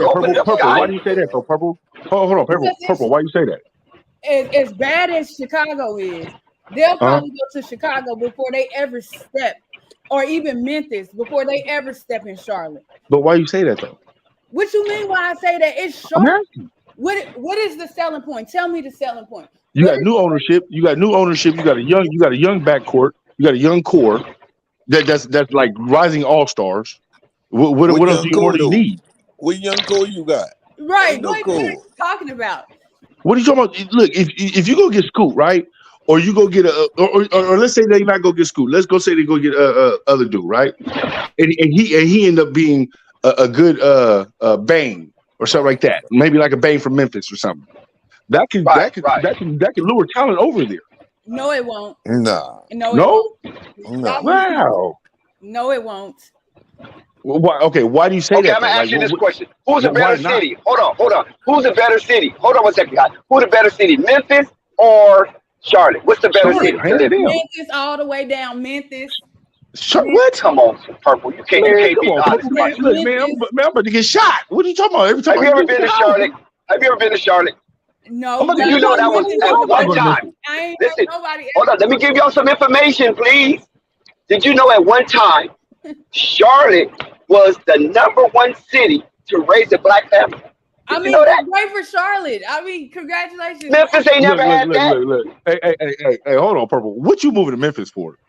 What you mean? What I'm moving? She ain't been to Memphis. That's what I'm saying. She ain't been to Memphis. Look, hold on. Memphis is dilapidated. You got all this money, right? You can decide between Charlotte and going to Memphis. Why are you going to Memphis, Tennessee? Man, it ain't about that, man. About the money. It is about that.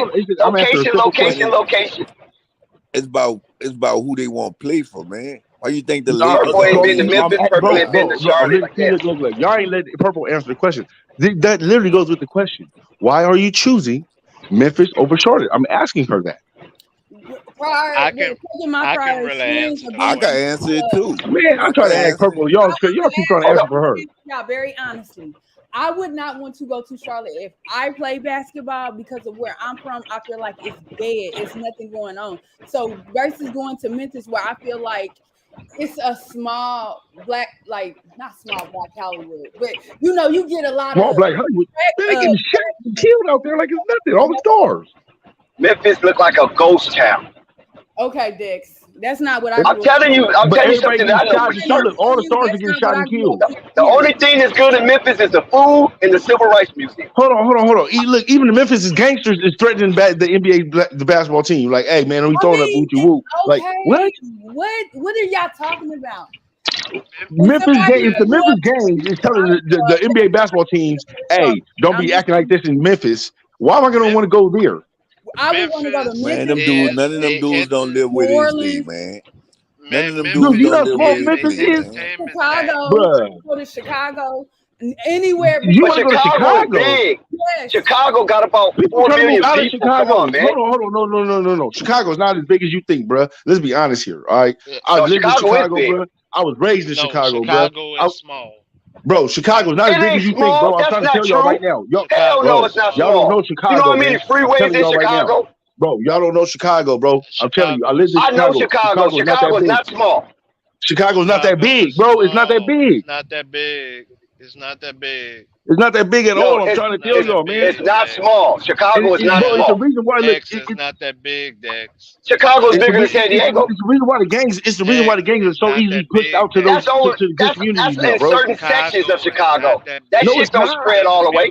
That shit is not in Chinatown. That shit's not downtown. The community itself What do you is think? not that big. Look. What do you think Doug got hit? The community That got hit itself is at not the Louis that big. Vuitton store Shit ain't in the downtown. suburbs, man. Stop They lying. all I in the mean, suburbs everybody. now, I mean, bro. come on. That don't mean nothing. Because it got because violence came out. That shit is not hanging downtown in Chicago. I know better Don't than even waste your that. breath. So you telling me? Don't even waste your You breath. telling Dex me already know. gangs We are don't know nothing. Dex already know. Don't even worry about it. Dex already know. Dex, the community itself is not that big, Dex. It's It's more not. highway. I disagree. I disagree. Dex. Bruh. I disagree about Chicago. The water. Look. I'm gonna tell you right now. You're getting blocked off by the water. With Tennessee, is more of Memphis don't even compare to Chicago. Y'all need to stop this while you can. With Tennessee, is more of the entertainment tax. And You said Tennessee. That's a state. We talk about the city. Stop.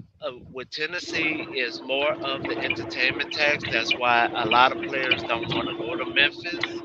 And that's why it's been hard for them to get a lot of players there. I just can't believe y'all said that about Chicago. More of the I'm gonna tell you the truth. Honestly, it's a community, bro. Memphis is so small, right? Yeah. It's literally Yes, like if you're on the outside of Memphis, right, to live in a suburban community, you're still like right there in the heart of Memphis, and Memphis is hood. Like I mean, hood. I mean, there's so many damn buildings that's vacated in Memphis. It's ridiculous, man. The only thing that's really popping in Memphis, like I said, is FedEx. That don't got nothing to do with playing with them, man. They don't got nothing to do with playing the basketball. None of them people don't. Chicago's not the same thing when it compared to live in Memphis most of the year, probably. Y'all must ain't really been to Chicago. Chicago got one of the tallest buildings in the world, so I don't know what you're talking about. What is the tallest building have to do Chicago's with a financial hub. Because it's a financial hub. It's a financial, bro. That don't mean a damn thing for what's going on outside of the street, outside of those buildings, man. You ain't gonna stay in the building all your life. But listen, what I'm telling you, Chance, we're talking Chicago, not a certain section of Chicago. I know Chicago has very bad section. It's one of the top 10 murder capital in the world. But outside those sections of Chicago, that's a beautiful city. Bullshit ain't nothing. But the most beautiful part of the city is downtown. It's a beautiful city. I stayed out there, so they can't look, tell look, me. Look, the most beautiful part of the city, right, is downtown and by the water, right? Man, they talking about Cook County. That's what they talking about. They got more than they talking about a certain section like that. That's all of Chicago. Man, they talking about Cook County, man. Look, these are Chicago got two baseball teams. That tells you something right there. Nobody even go to White Sox games. All right, let's just be 100. All right, if you live on the south side, if you live in Chicago, you are not cheering for the White Sox. Man, if you live on the south side, you is. Outside shots. I don't know, bro. I don't know, because even on the South Side, bro, they was Y'all promoting Cubs. misidentifying Chicago. That's what I'm telling you.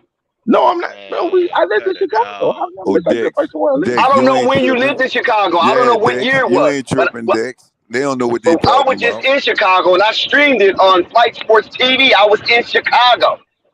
We was on a live stream. Man, I know what I'm talking about, but I ain't gonna get into no details about Chicago.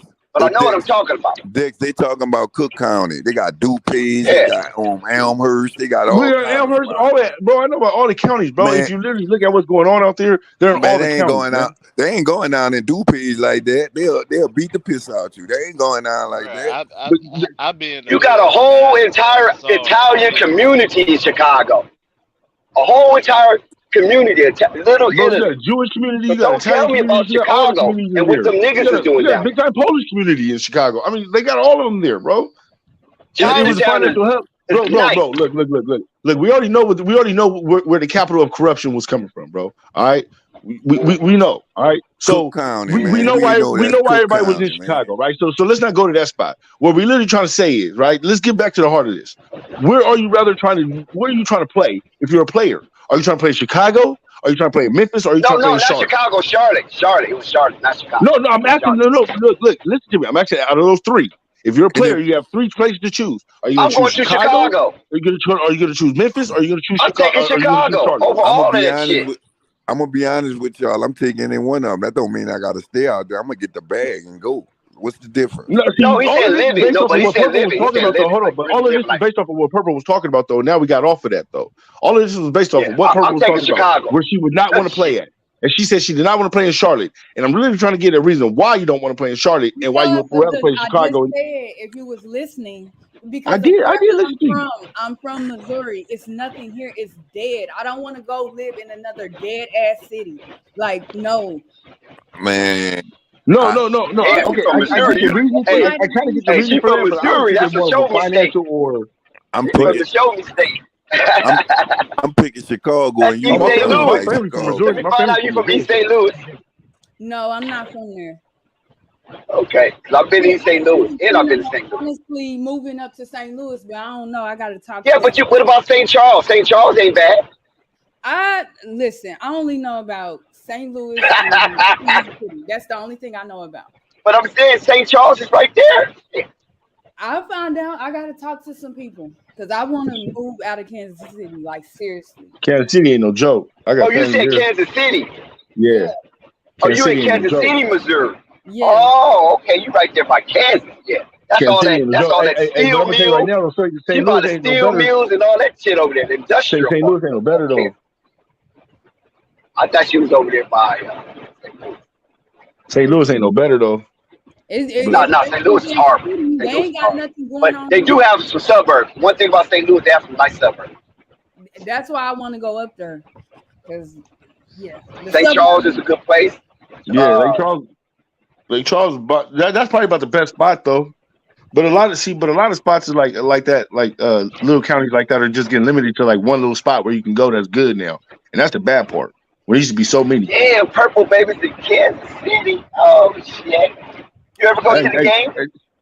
She's from the same place Tech Nine from. Yeah, Tech Nine. That's right. Tech Nine. You ever go to any of the games like the Chiefs or the Royals? I don't mess with them people out that way. Oh, okay. Yeah, she talking about that's where they go with the white people. Yeah, Kansas City. I'm familiar with Kansas. That's a different side of Kansas City. That's a different side of Kansas City. You kind of not want to go over there.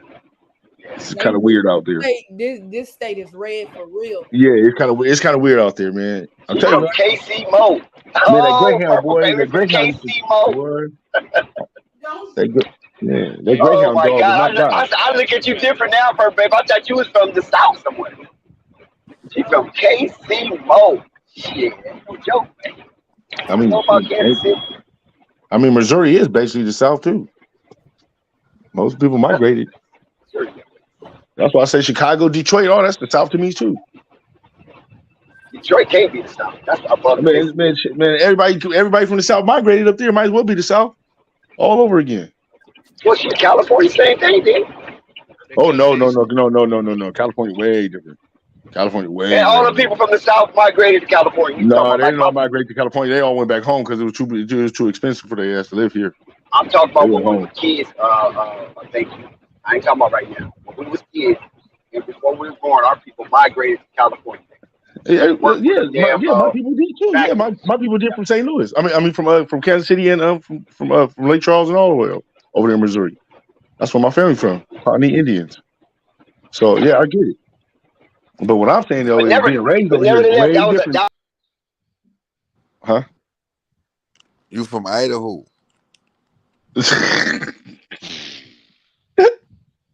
He from Billings, Montana.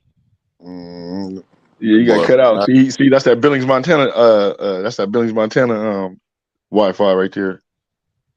Hey, but purple. Okay. Hey, but purple. Okay, I kind of get your logic, purple. I kind of get your logic, purple. But that's for like youngsters that want to party. I get where you coming from, right? But like, if you like a veteran in the league, you sure you want to go to Memphis? You don't want to go to New Orleans? Look, what about New Orleans, though? I mean, you see what happened to Zion. He got real fat real quick, so you might want to maintain your diet very well when you go to New Orleans. So what I'm saying is, man, I know in Memphis, like down here, the practice facility ain't in New Orleans. It's in Metairie. Yeah. The upper part of Metairie, too. Yep. And that's Jefferson Parish. You go out there playing with them people, they gonna smoke you. Yeah, it's a different ball game in New Orleans. Like, you know, man, it's basically like a line. It's basically they drew like a line in the sand, basically, and you know that line is in the sand. And it's kind of it's a little different, bro. I'm just saying it's a little different, man. In some community like Memphis ain't like that. There's no line in the sand. Like, you know where you can go and where you can't go, but they're gonna push that. They're gonna push that. You know, they're gonna push that line. What's up, baby? No, in Memphis, they are lines. No, no. In Memphis, they are lines. Yeah. I won't say that they do not have lines in Memphis. No, I won't say that. No, I said they do have lines, but they will push them lines. Okay, all right. Okay. That's what I said. I said no. I didn't say nothing. I didn't say like they do or they no. I'm saying they do. Every place does. Where basically you're not supposed to go, right? Most places, right? Even somewhere in California, not really, but kind of, right? But out in those areas, those states, there's a line that's being pushed. Like, you don't go over this line, and you know better than going over this line. But some states, some cities, they don't care. They just bump your line. We going where we go. And that's just some states. I mean, that's just some cities. Well, I mean, and that's one of those cities right there. They got a line, but they cross it all the time in Memphis. So I'm just a little nervous about where my family, you know what I'm saying, or going down to Bill Street or, you know what I mean, anything. Like, man, come on. I dig it. You going to party? Man, you going to party on Bill Street? Man, you famous? Okay. Okay. Sounds fun. I dig it, but the only problem. Like, do you hear about stars? Did you hear about stars in New Orleans going down to the French Quarters and partying? Nope. Why? Because they know what happens in the French Quarter. Well, that's an open environment. That's an uncontrolled environment. Uncontrolled? What do you mean uncontrolled? You're supposed to be able to go where you want to go, right? Man, that's an uncontrolled environment. Man, come on, man. No, that's neutral. No, that's neutral. That's a street. That's supposed to be a neutral ground. Come on, man. Tell me, look, if white people getting jacked in the quarters, you can, bruh. You know what happens in the quarters, bro. You know what that is? They ain't nothing but a street full of bars and strip clubs. And that's all that is. There's nothing to it. But what I'm saying is, look, these are the hubs. Look. What I'm saying is, look. These are the hubs, and these are the heart of these cities, right? So if you're gonna go to these cities, right, and you're gonna party, and you're a young talent, right? These are probably the places that you're going to want to go. These are what you've heard about. Man, what are you talking about, man? That's why I'm trying to tell you where you got it confused, man. Ain't nothing but tourist party right there. Who gonna party on? No locals don't. If you want to find a party, bro, you're not a local, bro. How are you a local if you just got there and you got drafted there and you ain't never been there? How are you a local? What I'm saying is, only dummies gonna go to the Bourbon Street. I don't know, bro. What do you mean a dumb nigga? I don't know. I just got there. I'm a dumb nigga because I'm going to where the tourists go? That don't make no sense. What you I mean? just got here. So maturity. Trust me, you're a dummy. Anything can happen. If you see what your surroundings when you go on there, you know anything can happen. But look, but not everybody's alert like this, man. See, you talking like everybody's you, right? Everybody's not you. Everybody's not alert like you. They didn't grow up like you. None of that, right? They play handheld, spoon fed, and just play basketball all day. So they're gonna go to what they see on TV, right? No, man, it's an open environment, man. bro. You can see that, man. It's open, All right, like, man. like it's common sense, man. You don't have to. Wherever there's liquor, there's a problem. Bro, if it was common sense, then none of these dudes would be getting caught with all these damn IG models that everybody else dated and getting caught up on camera and babies and all. If it was all, come on, bro. It's not what you think, man. Everybody's not okay, cheap. Sky and Gemini. If you don't go to the French Quarters, where do you go? If you were NBA or New Orleans Saints, where all the rest of them go? Where all the rest of them go? Like, where's the rest of them? Who's the rest of them? The rest of you got to understand, they got players down here already. Metro, them people throw private parties. Them people don't throw parties. Oh, okay. We be at remember the first time y'all asked me where was I DJing at, and I told y'all I do more private parties than I ever did club parties. That's right, you did say that. Me, why did I DJ private parties? And I told y'all, all right, it's less foolishness, and I get paid more. Yeah, right. So so that's the get down chance. So they telling you because that's their city. They telling you the get down is the private party. That's the thing. Yeah, but so you don't go to the French Quarter. Those are just people who have no idea what New Orleans is. I get that. I get that, right? If you've been there for a minute, you know that now, right? But when you first get there, you're not knowing that, right? So when that's not true. I disagree because somebody's gonna put you up on game if you're getting drafted. You're getting phone calls from other players. Not just the players, man. The team gonna put you up on game. Oh, the team, yeah. Oh, the team. I'll give you that. The team.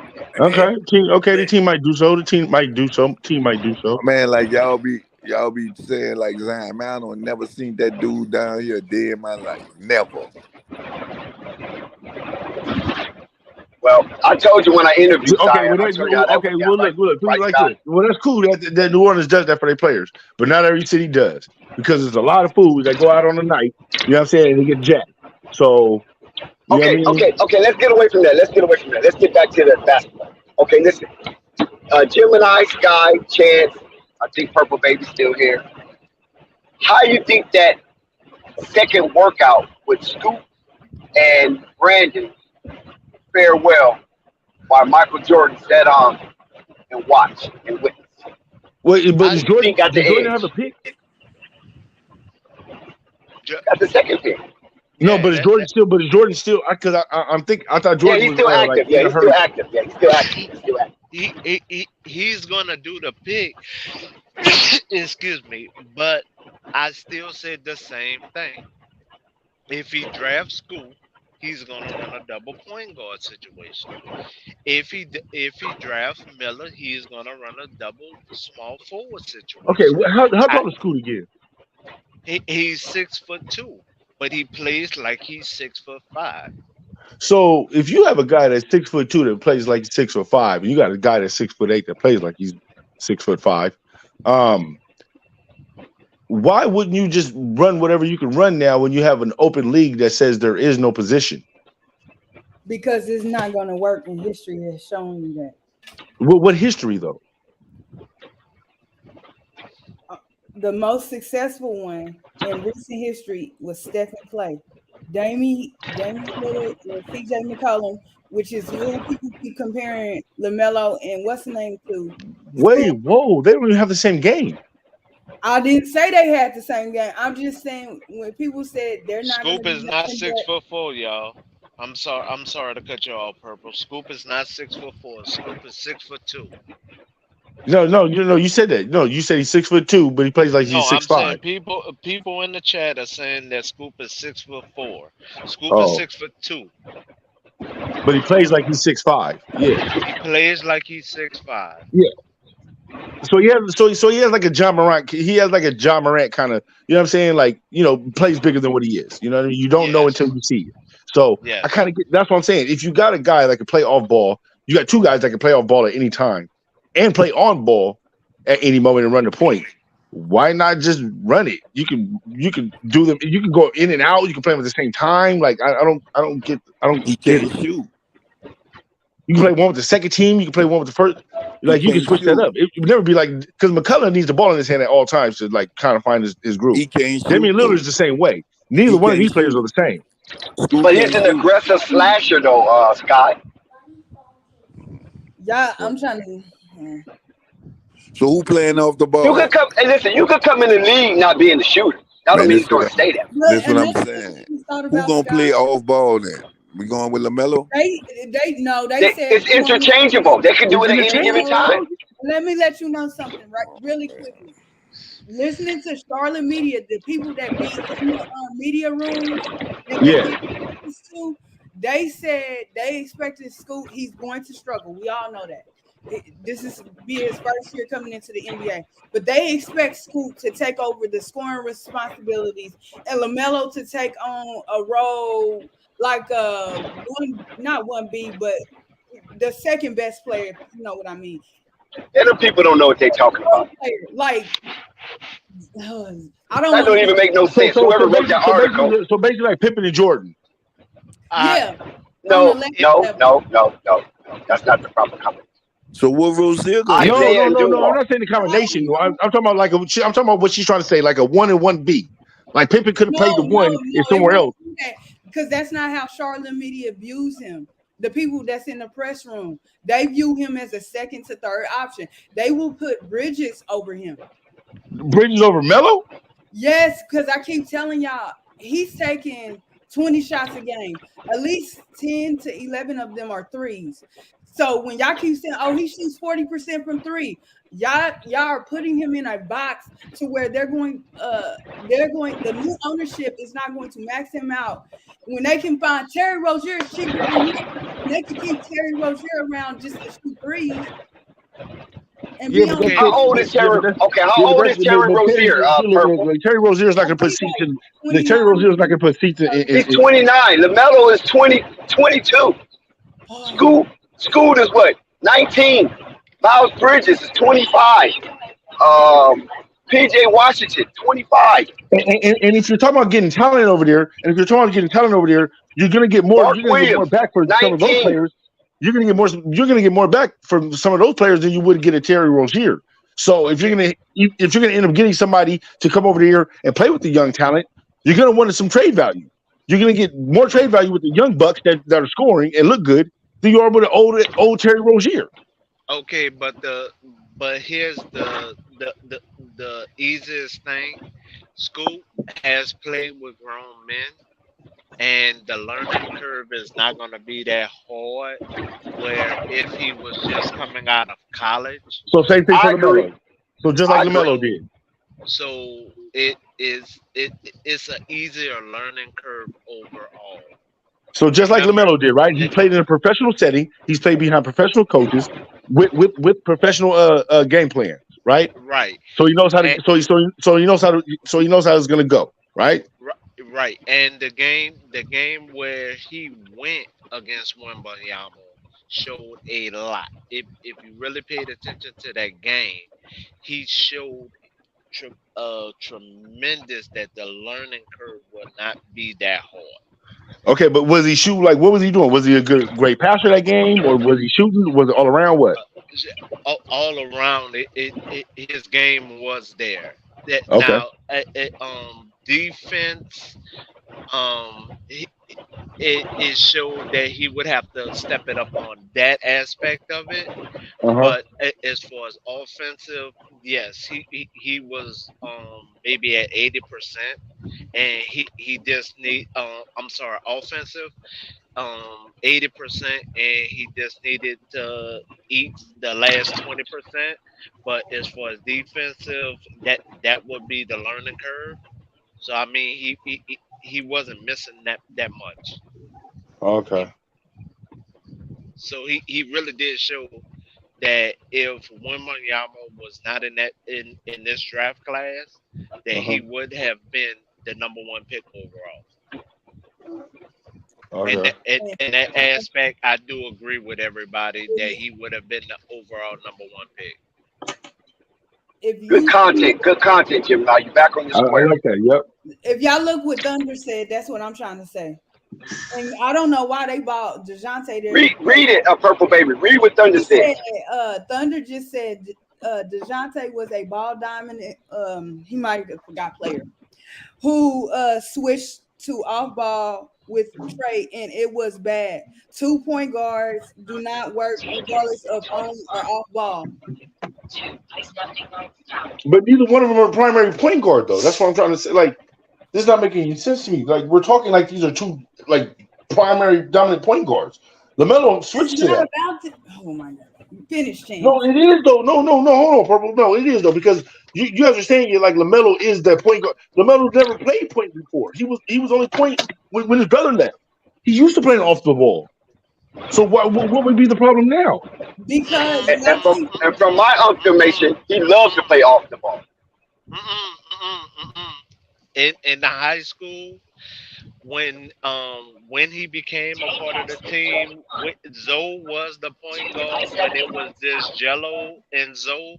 But then when LaMelo became a part of the team, he became the point guard, and Zoe became the shoot, and No, Jello man, you back off your square again. Come on, man. Are you tripping? No, that is literally backwards. Come on, Jim, and I just that fast. You just screwed up. I'm talking about the high school. Man, you better ask your daddy. That's what Jim and I, stop it. You need a nap. Jim and I, you need a nap. Oh man, come on! Look Man, at that. I That's what they did in high school. want to point out something. Because he was the shortest one on the team. Nah, he played off ball, Jim and I. He played off ball. Lonzo was the starting point guard all through that season. Never lost. And another thing I wanted to point out that I noticed that I see don't nobody else want to point out too is that when I watched LaMelo play at Spire in Australia, when guys like Scoot, because Scoot will dominate the ball to a certain extent, when they were on ball, LaMelo looked confused and he didn't know where to be. Like he would often just stand at the top of the key or run into a corner and go stand and not, ask for the ball. But his dad said that's because the coach, like him and the coach didn't even get along. Like I don't. There was like so him and Jermaine didn't get along. It was conflict. It was conflict with that. So like him knowing the positions and knowing like the game plan. Thank you, Thunder. LaMelo has been the point guard since 15. Thank you, Thunder. Wait, he said, what did Thunder say? Read it out loud. He Since has 15? played point guard since 15. That's what I'm saying. We ain't saying he ain't never played point guard. We said the primary. Oh my God. He said primary. Primary. It's Lonzo. You can't tell me nothing in that. I know.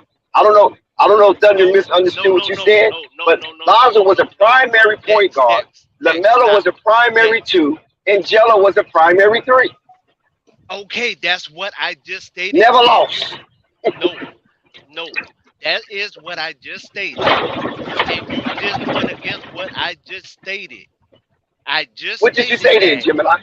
I stated when Zoe and Jello was on the team together, and then LaMelo became a part of the team, then he became the point guard. Wait. Okay, hold on 1 second. When you said Zoe and Jello, so you saying LaMelo wasn't there first?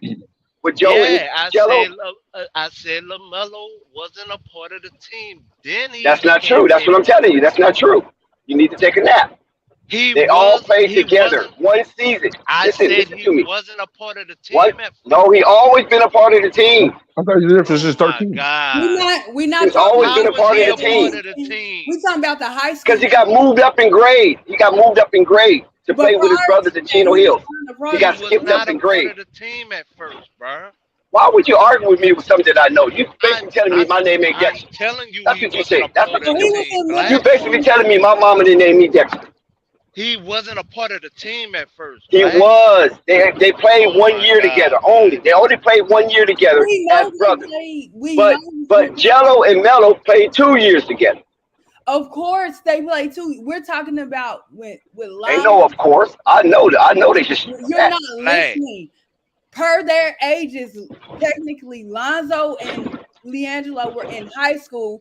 But prior to LaMelo skipping whatever grade he skipped, whether it was middle school or elementary school, whatever grade he skipped in, he was in middle school when Lonzo and we're not talking about that. That don't even make sense. We're talking all three together. Let her finish. Don't cut her off. Because you guys are not making sense. You guys are trying to do everything you can to prove you're right. Bruh, no. Okay, let's say this then. What about when Lonzo was by himself then? Because Lonzo's older than all of them. So he was at Chino Hills before all of them. I mean, what kind of sense is that? Okay, Dex. We was playing reindeer When games. LaMelo came, when LaMelo came, What kind of sense did that make? We're talking all three together. Where did he play? When LaMelo came last, he became the point guard. No, he didn't. That's what I'm telling you. That's not true. He was not the point guard. He was only the point guard when Lonzo left. I'd be damned.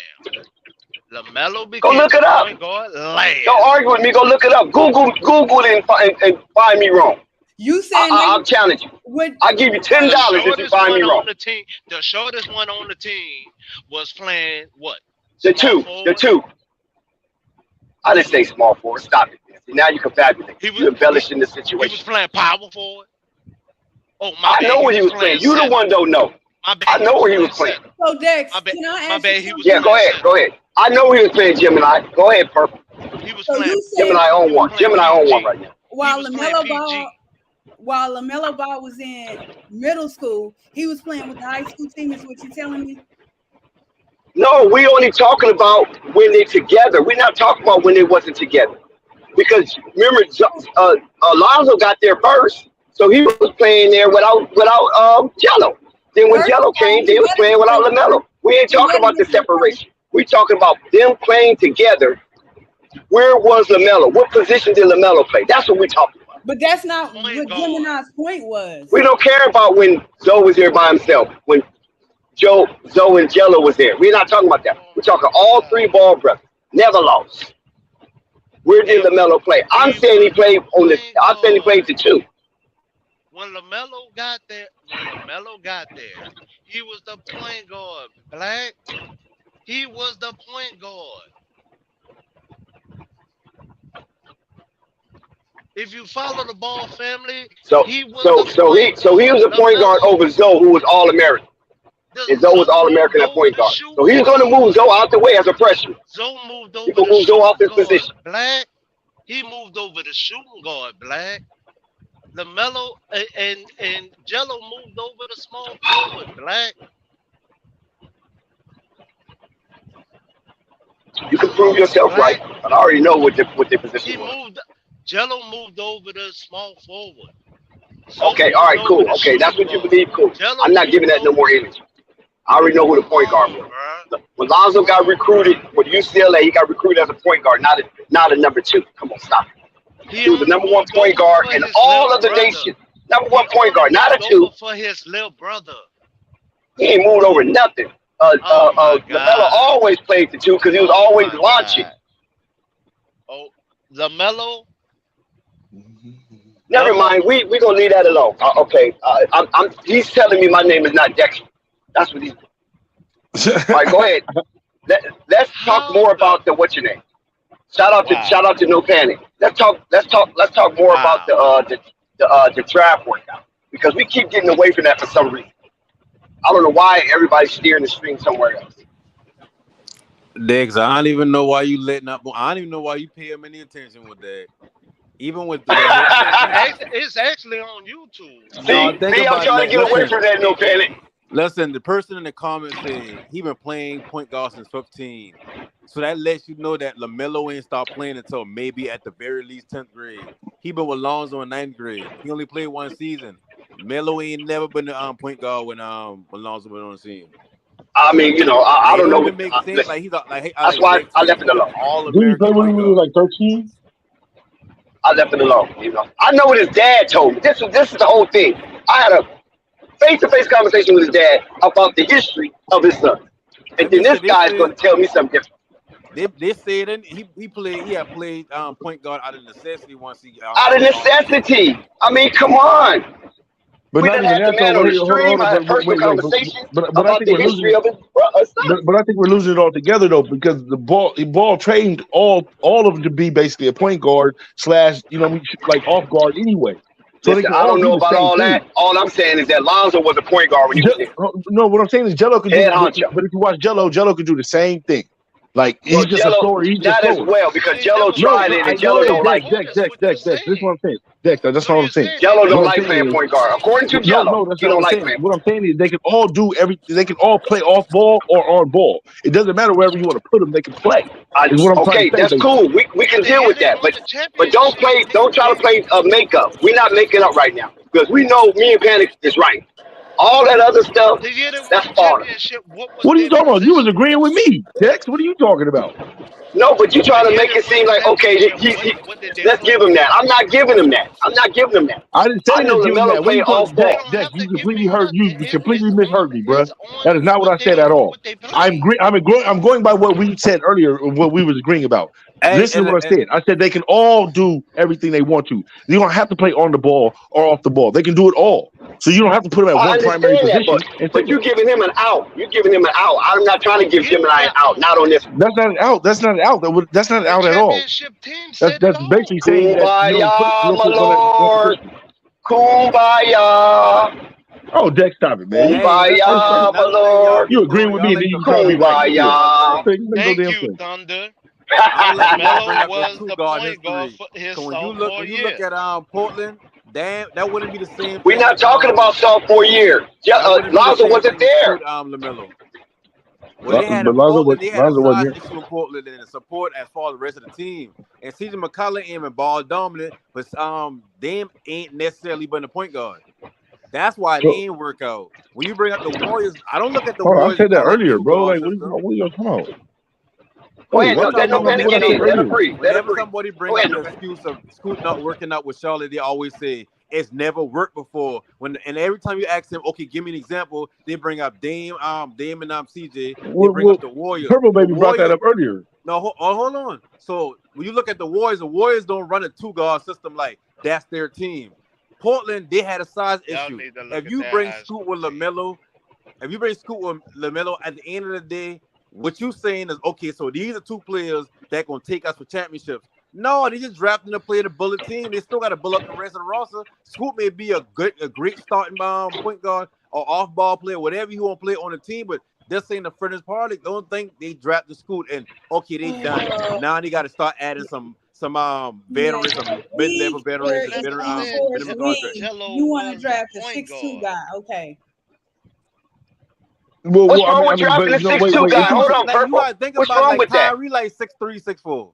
Yeah, I'm saying, what's wrong with that? There's a whole lot of 6'2" guys get drafted. No, but he plays bigger than that though. So why? So if he plays bigger than his actual size and his arms are longer than his actual size, didn't Ja Morant get drafted the number 2 pick at 6'2", 6'3"? And I saw Ja Morant in person, and I know he ain't no 6'2". Huh? I said y'all thinking about the size issue when it comes to school low two. I'm not thinking about that. No, they think about LaMelo Ball. Like a running back. He built like a running back. They think LaMelo Ball status would be in jeopardy. Long arms and built like a running back. You can stay in front of anybody. I'm not saying nothing about it. That's Purple. If y'all look shout out to Joey. More guard wing combos than there is guard combos. So, but okay. So who won the championship? A center and a bunch of our players around him, right? They play defense. Other now, Jamal Murray, like what, 6'4", 6'3", 6'5" at the most? I'm not talking about Jamal Murray. You talking about you can't follow a team if they ain't winning.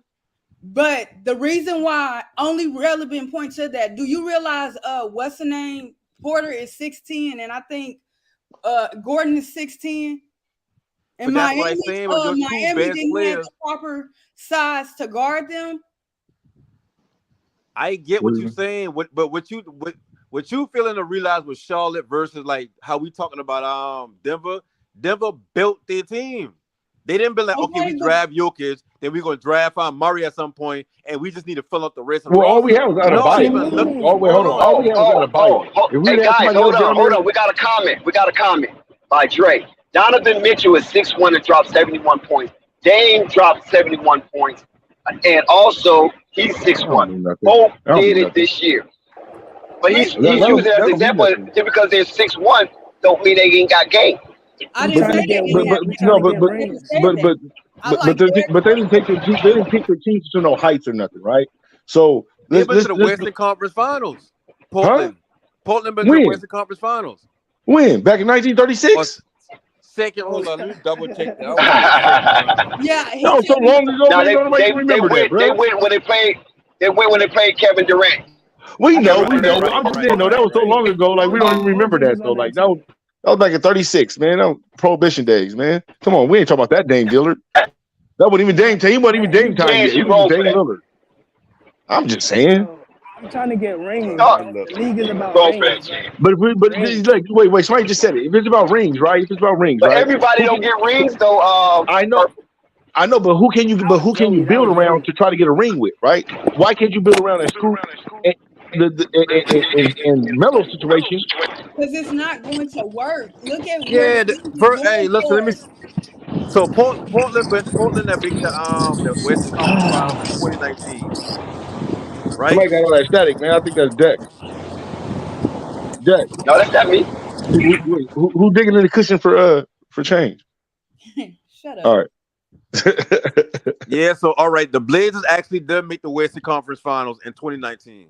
Good so they went to Western Conference Finals with that same guard setup y'all talking about. Just because they don't win, you can't just say, okay, that's the barometer we're gonna use when it comes to down measuring Scoot and Lamelo. Okay, let's go a little recent. Hold on, let's get recent. Murray and Young, Trae Young. Explain that to me. Those are two guards. I mean, explain what?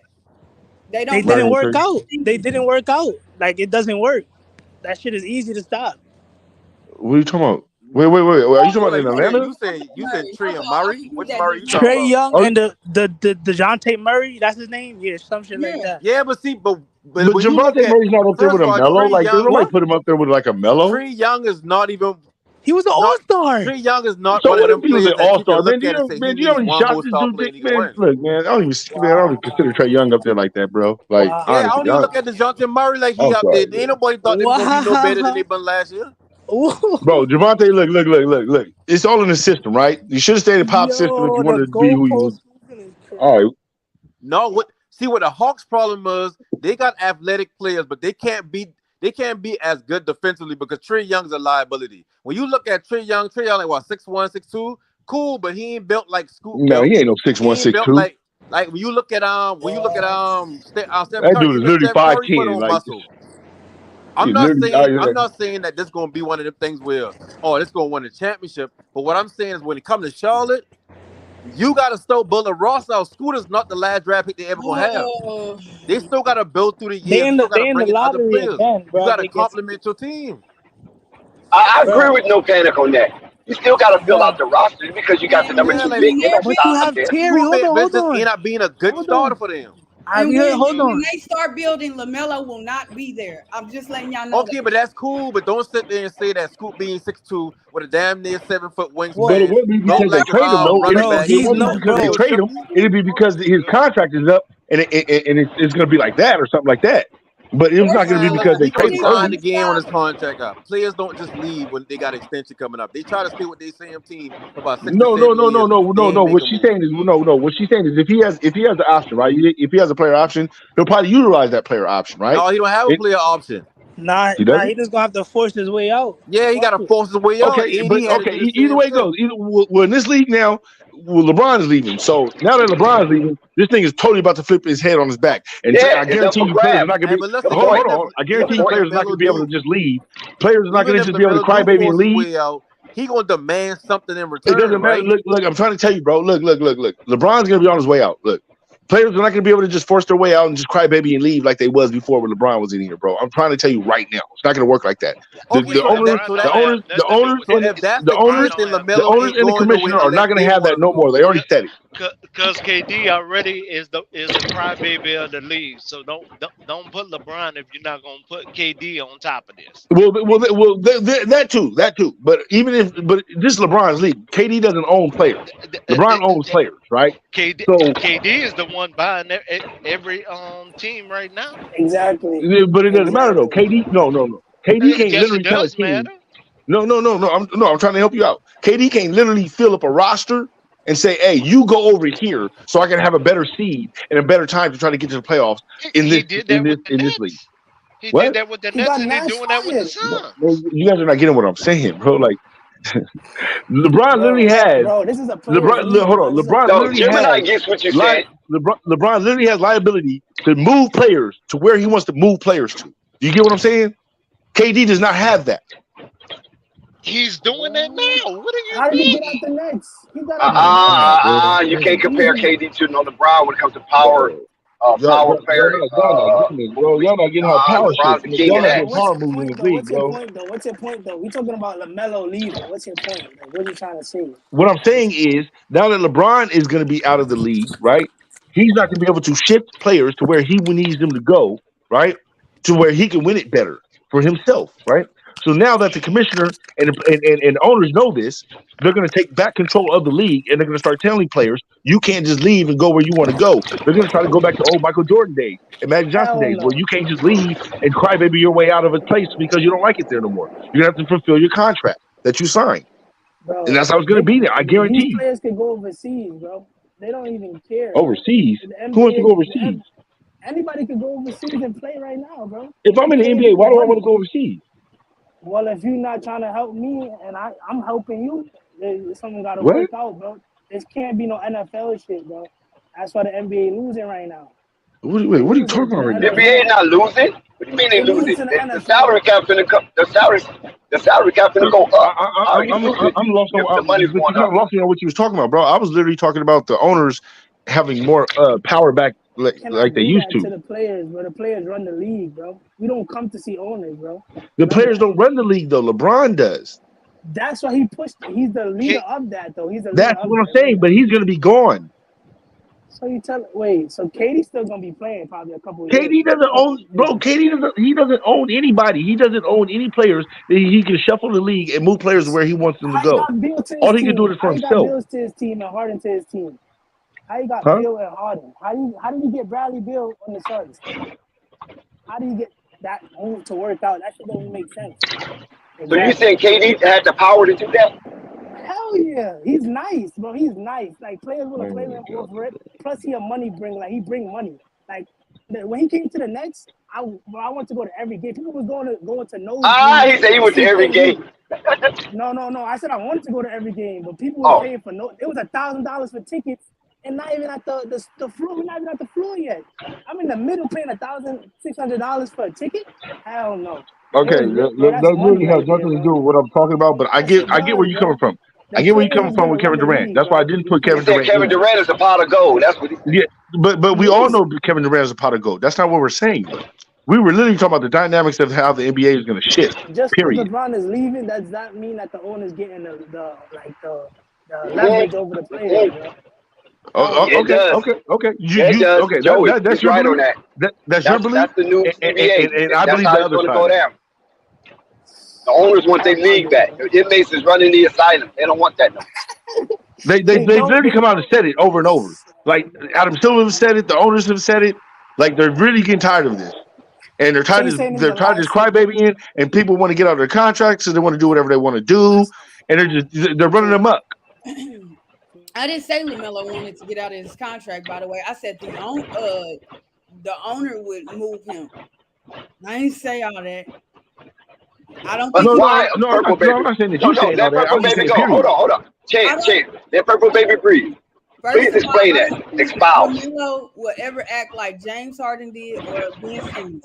I don't think we'll ever see that. Hopefully, we don't ever see that again because that was embarrassing. But I'm saying the owner, you got to think about this is a small market team, revenue sharing and all that. We don't know the net worth. I heard it's a group. So I don't know how much money. Purple Baby, hold on 1 second, Purple Baby. J. Cole is a part of that group. Yeah, hold on, Purple Baby. Hold on. Let's rewind and chop that up. You said it's a revenue sharing league, right? Yes. Is that what you just said? Yes. Okay, but you got to qualify for that revenue sharing. You just don't get it like welfare. You have to qualify the stipulations. Okay. Yeah. But the Charlotte Hornets overqualified for that with LaMelo sales. No, they don't. Thank you. Yes, they do. What? Yes, they do. Purple. I need y'all to Yes, they do. step outside of What? this box. Purple. Yes, they And do. go They look sold out every game, didn't they? the numbers that Ja Morant brings in are 2 times the numbers that LaMelo brings in Charlotte. Who told you that? What you mean? What? What's a Who fact? told you that? What can you give us a source on that? Because I think you invented that. I promise you I didn't. If you step outside the space, you would know that that's facts. Well, Because you need to send us a link to that so we can verify. It was a lie too, and I was like, no way, and stuff like that. And then they said, Because yes, it is. I don't think the Memphis Grizzlies. I'm talking about regular season, not their playoff appearance, because their playoff they make more money for the playoff. But just the regular season, from the time LaMelo been in the league, and that Memphis Grizzlies have outgrown the Charlotte Hornets. I don't think so. I'm not saying the team. We're talking about individual players, viewership. They said Ja brings in more viewership. Oh, yeah. And his team is on television more because of the team being a playoff standard kind of team. But LaMelo came in and literally, how many games did they get on TV? Because just 11, unheard of. Like 11. The only person. Nobody was watching Charlotte on The TV. only person. Listen, let me give you some facts on that. They got 11 nationally televised games, unheard of for the Charlotte Hornets. Okay, the only person that beat that was the Zion Williamson, Lonzo Ball, Brandon Ingram, Josh Hart, New Orleans Pelicans. They received 14, and they haven't received 14 since. So they're trying to tell you where the revenue is going to be. They're trying to tell you. They show you right there where the revenue is going to be. That was not. This team is going to be dominant on television. This is going to be one of the predominant teams that's going to be on television. They're showing you, okay, this is where the revenue is picking up at. Let me say this also. That's non-playoff team. The Bulls received 9 when Lonzo Ball came over to the Chicago Bulls with Alex Caruso, DeMar DeRozan, and Boots from the half. Nobody was watching the Bulls. They got 9 nationally televised games. And nobody's watching the Bulls with Zach LaVine on there. So the Pelicans are number 1. They received 14. They was up there with the Knicks. The Pelicans and the Knicks were tied for 14. That's all those people that you said have something to do with the Ball brothers. I'm just giving you the numbers that they gave. All those teams that you just said have something to do with the Ball brothers. So I don't know about that right there. I'm telling That's you. all the thing I'm saying. I know Memphis has been a playoff team. Ja has been sensational. Ja is must-see TV. All that. LaMelo's must-see TV also. And LaMelo is playing on a way worse team than Ja. Exactly. Must-see TV. I bet you. Memphis was winning without Ja. They went 16-3 without Ja Morant. But understand, Memphis 16-3. What did the Charlotte Hornets go without LaMelo Ball? Memphis wouldn't have been on TV if Ja wasn't on that team, winning or not. Somebody to say. I'm not saying Ja is boo boo. Ja is must-see TV. I already said that. It's must-see TV. Who wouldn't want to see that little guy soaring through the air? You said Ja was getting more love than Melo was. She said double. That's the only thing I said. For his team. I think you have to boost Ja Morant up a little bit. Come on now. No, I love Ja Morant. Look, I had Ja Morant over Zion. This is why I had Ja Morant coming out of the league. I have the answer to that. The reason why Ja Morant ascended the way he ascended was due to Zion Williamson's absence. Because Zion and Ja is connected in the draft. They're connected in that draft. Their careers are connected. Yeah. Right? Because one, another 2. So they're connected. And the only reason why Ja got that, a lot of that, why Ja got elevated was because Zion was messed up. I'm trying to tell them that, Jessica, but then they don't be living outside this What? I don't know what Jessica said. Read her comment. Hell no. My fault. Go ahead. Hey, Dex. Yes, hold on 1 second, Chip. I read Jessica's comment. Shout out to Jessica. What she say, Purple? She said Ja definitely gets more hype than LaMelo. I'm trying to tell y'all. All day long. Dex, just look at that link. That's not his fault. Just look at that link I just put up there. That's all Okay. I want you to do. Now, let me tell you this now. Don't be a lie. But he, no, About but he what? probably gets more. About No, what? he gets more hype for the league right now because of who About he is. LaMelo Ball? About LaMelo Ball Yeah, you called at me a 15? lie. Now hold on, listen. And LaMelo Ball at 15? Yeah, And John sell more Okay. jerseys than him. Wait, Purple Baby, please. Okay. LaMelo That's Ball at nonsense. 15. What grade was LaMelo Ball at 15? you called me a lie, sir. Just Hold look at on, the link. hold on. This is something you didn't hear. You got selective hearing. What You what called me grade a was lie, LaMelo sir. Ball? Just look at the league. Just look at the link, sir. You called me I a don't have lie. to look at the link because I know what I'm talking about. That's why I'm dissecting it with you right now.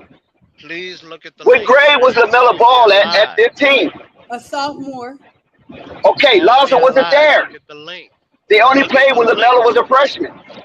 Look at the link. You called me a I lie. don't have to still look talking at the about link. this? We still talking about this? We all know the We still facts. talking about that, All right. man.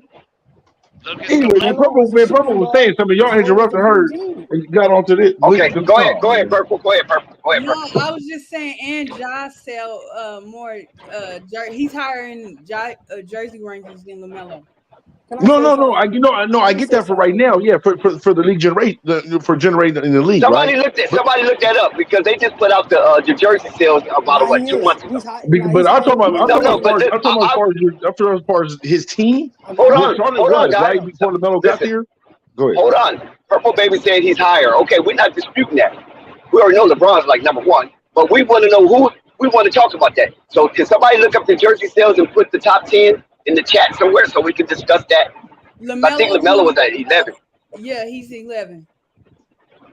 But I still want to see the top 10 though. Somebody can look that up, put the top 10. We can chop it up about that too. Yeah, listen, John's in the playoffs, man. Once the 82 games is over with, LaMelo was done. John's still going on.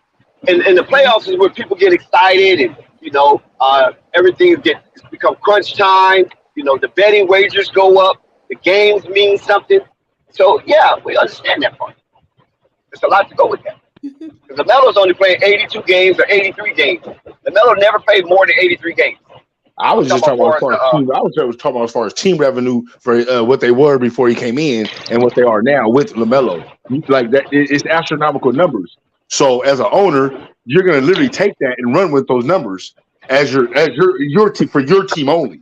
You know what I'm saying? You're not thinking for the league right now. You're thinking for your team and what's the numbers and how you're going to build revenue for your squad. Now LaMelo is that name and is that guy that's going to build that. He's going to build it for you.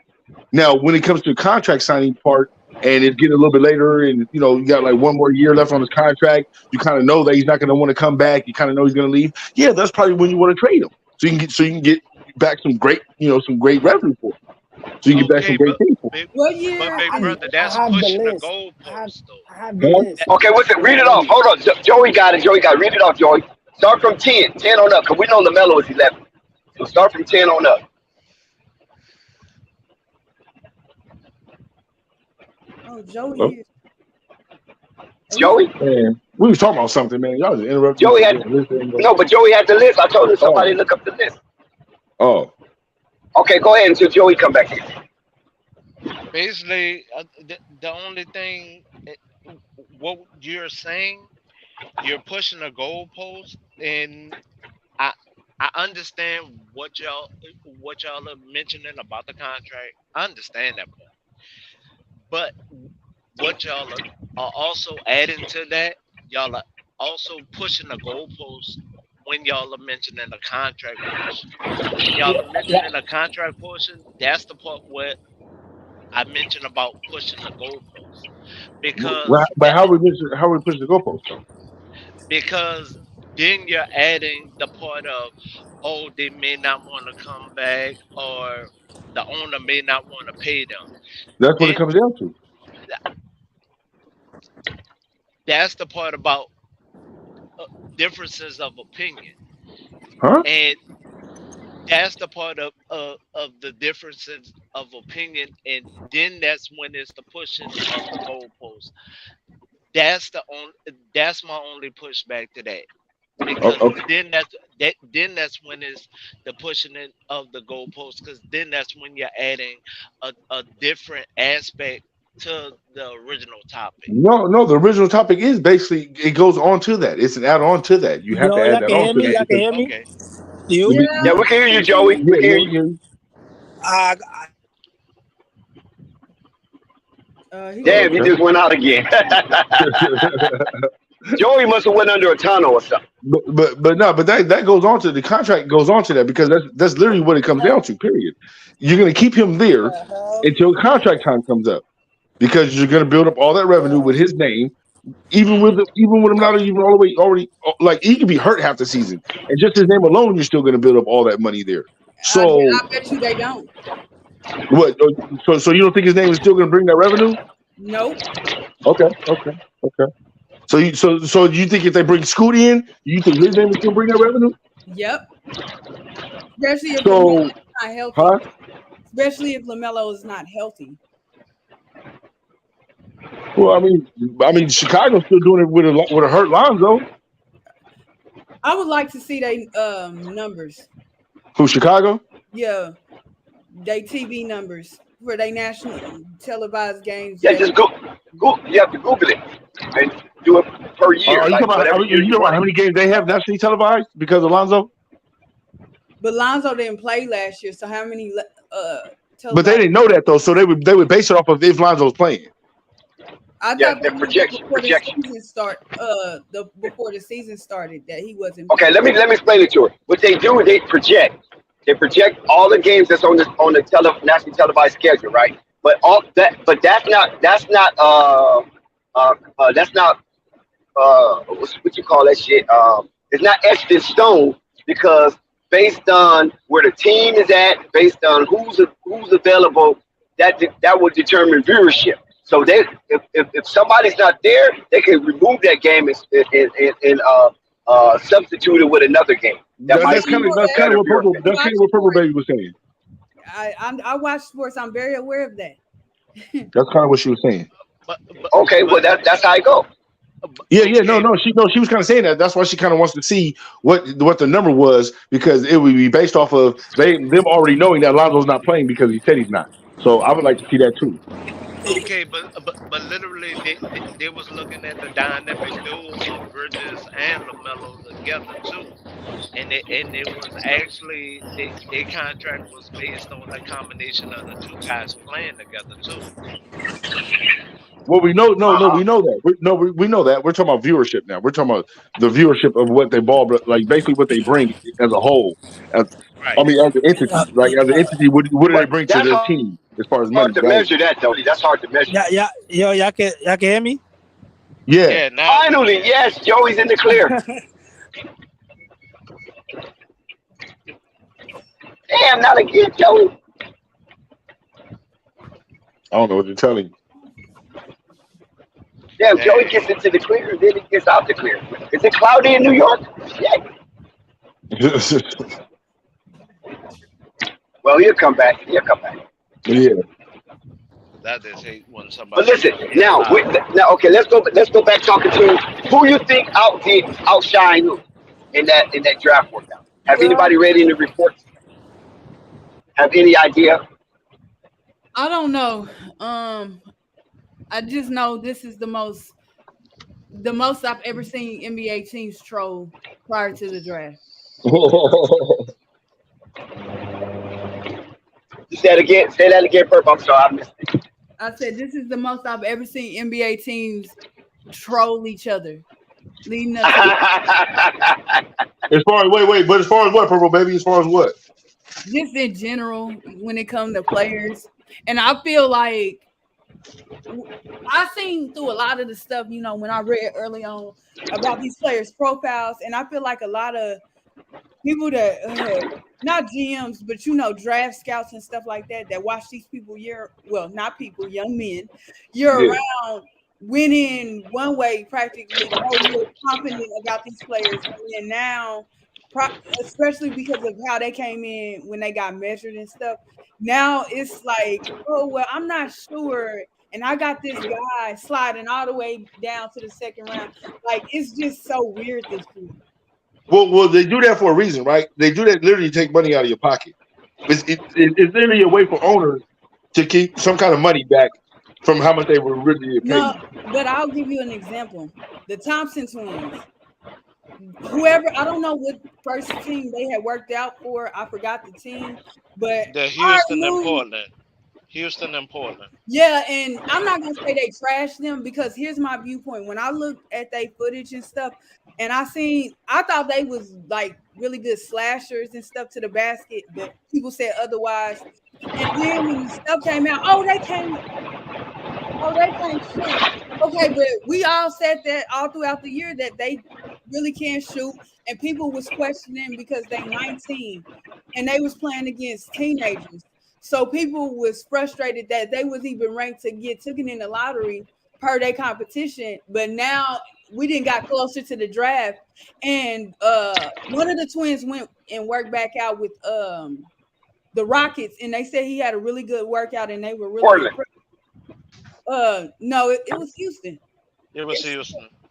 It was today. Oh, you're talking about the second time around. Okay. Yeah. Right. And and I'm happy to see positive, comments about it now. And I know they need work, but it's just like, yo, be consistent. Like, where's your, it's like they're not after Victor Wembanyama, they're not confident in anybody really. Well, They could probably had a bad workout the first time. It didn't look that fluid. Unlike most drafts, Purple, this is one of among the first drafts where the draft begins after the first pick. I agree. So the it's dynamic where it is not all the way locked up because so many teams drop the ball at so many positions to where they bumped up. I don't want to say bumped up. Finagle their own roster up so much to where they have so many needs, but they don't have the picks, or they pick or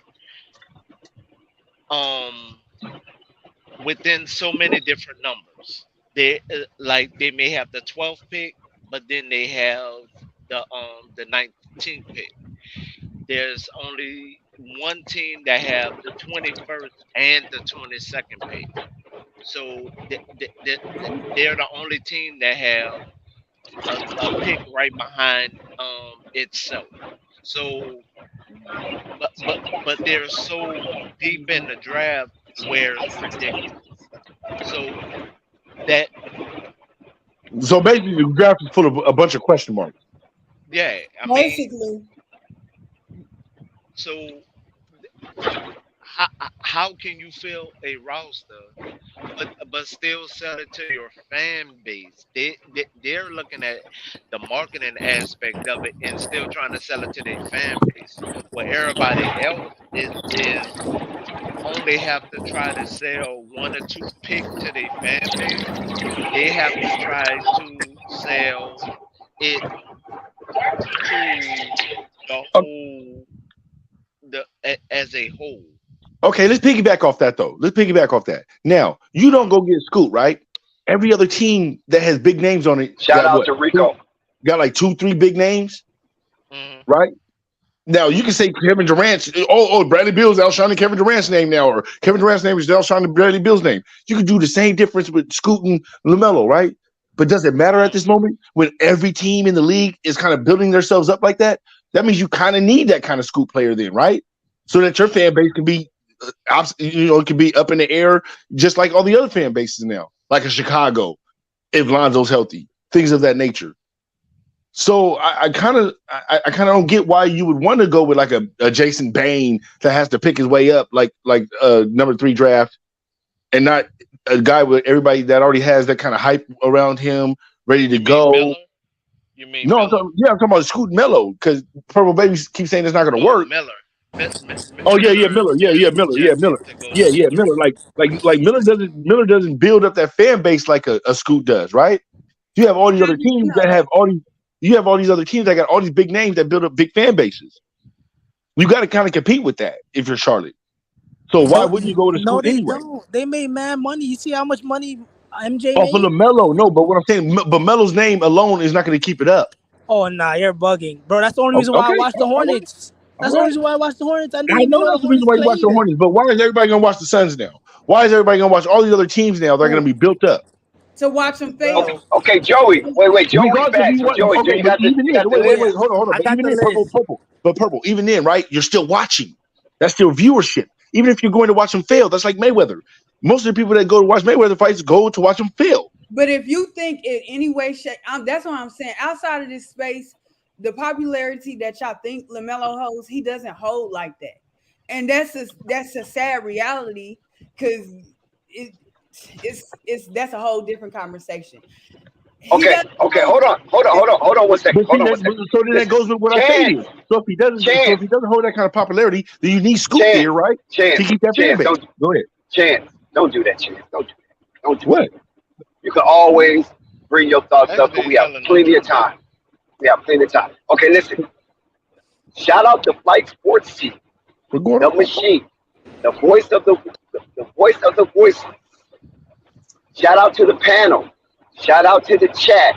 And shout out to everybody rocking with Flight Sports TV. When we come right back, we're going to have the top 10 jersey sales. Please subscribe to Flight Sports TV, hit the like button, and leave a comment. Okay, Joey, what we got? All right, we got. Damn, Joey. Here we go. Okay. Assume. Go ahead and get back to it. My apology. From who? Not from me. Okay. So you still not gonna be a man about it. All right. Oh my God. So you talking at 15. You talking 15. You talking at a freshman. Right. If that article don't say freshman, I don't want to hear it. You still not gonna be a man about it. All right. What is he talking about being a man? I mean, that don't move me. Whatever. I already know. Okay, Dex. Okay, Dex. Now be a man about it and just admit when you're wrong. I sent you the link. I don't understand where you're coming from. I sent you the link. It's in black and white. I don't need a link when I know when I was witness. What I need a link for somebody else. Hey, listen, Dick. And it's in black. Yeah, I know. Yeah, Wody, I know. Wody, I know. Hey, Dick. Yeah, I know. Just because of an article saying point guard, that doesn't mean he played point guard. I'm not worried about no article. I know the dad. What the hell? I'm listening to an article for him. He told me the chronological order of their position. Wow. So he'd rather take an article over LeVar. So that's on him. And at the same time, hey, listen, you know how you can't do that as him being a point guard. You do when these players be in high school. Just from the guy who moved the team put them on. The more scouts than put them anybody. wherever they put them as. No, this from the guy who moved the goalpost more than any referee would. This from the guy who moved it more than any referee in any NBA game would ever move it for any player. Are you serious? Flight, if you're available, Flight, could you please go pull up the stream where LeVar was on here and he explained the position. He explained how Lamelo played out of necessity, not out of based on because Lonzo left, not because he was the point guard when Lonzo was there and Lonzo was the two. Can somebody, like, can you really do that, man? At least. And then I don't even know why you waste your time at the end of the day, like just because he's trying to make it. He made it personal because he said I didn't apologize and I'm not a man about it. I just wanted call me a lie, and that is the roster for that championship team. And Zobin the point guard. And what was Lamelo? Lamelo played guard as well. That don't mean he was the point guard of that team. That was Lonzo. It's definitely that's like, okay, I'm gonna give you a perfect example. They left Kyrie at point guard, but wait, do they both say point guard, or does one say shooting guard and one says point guard?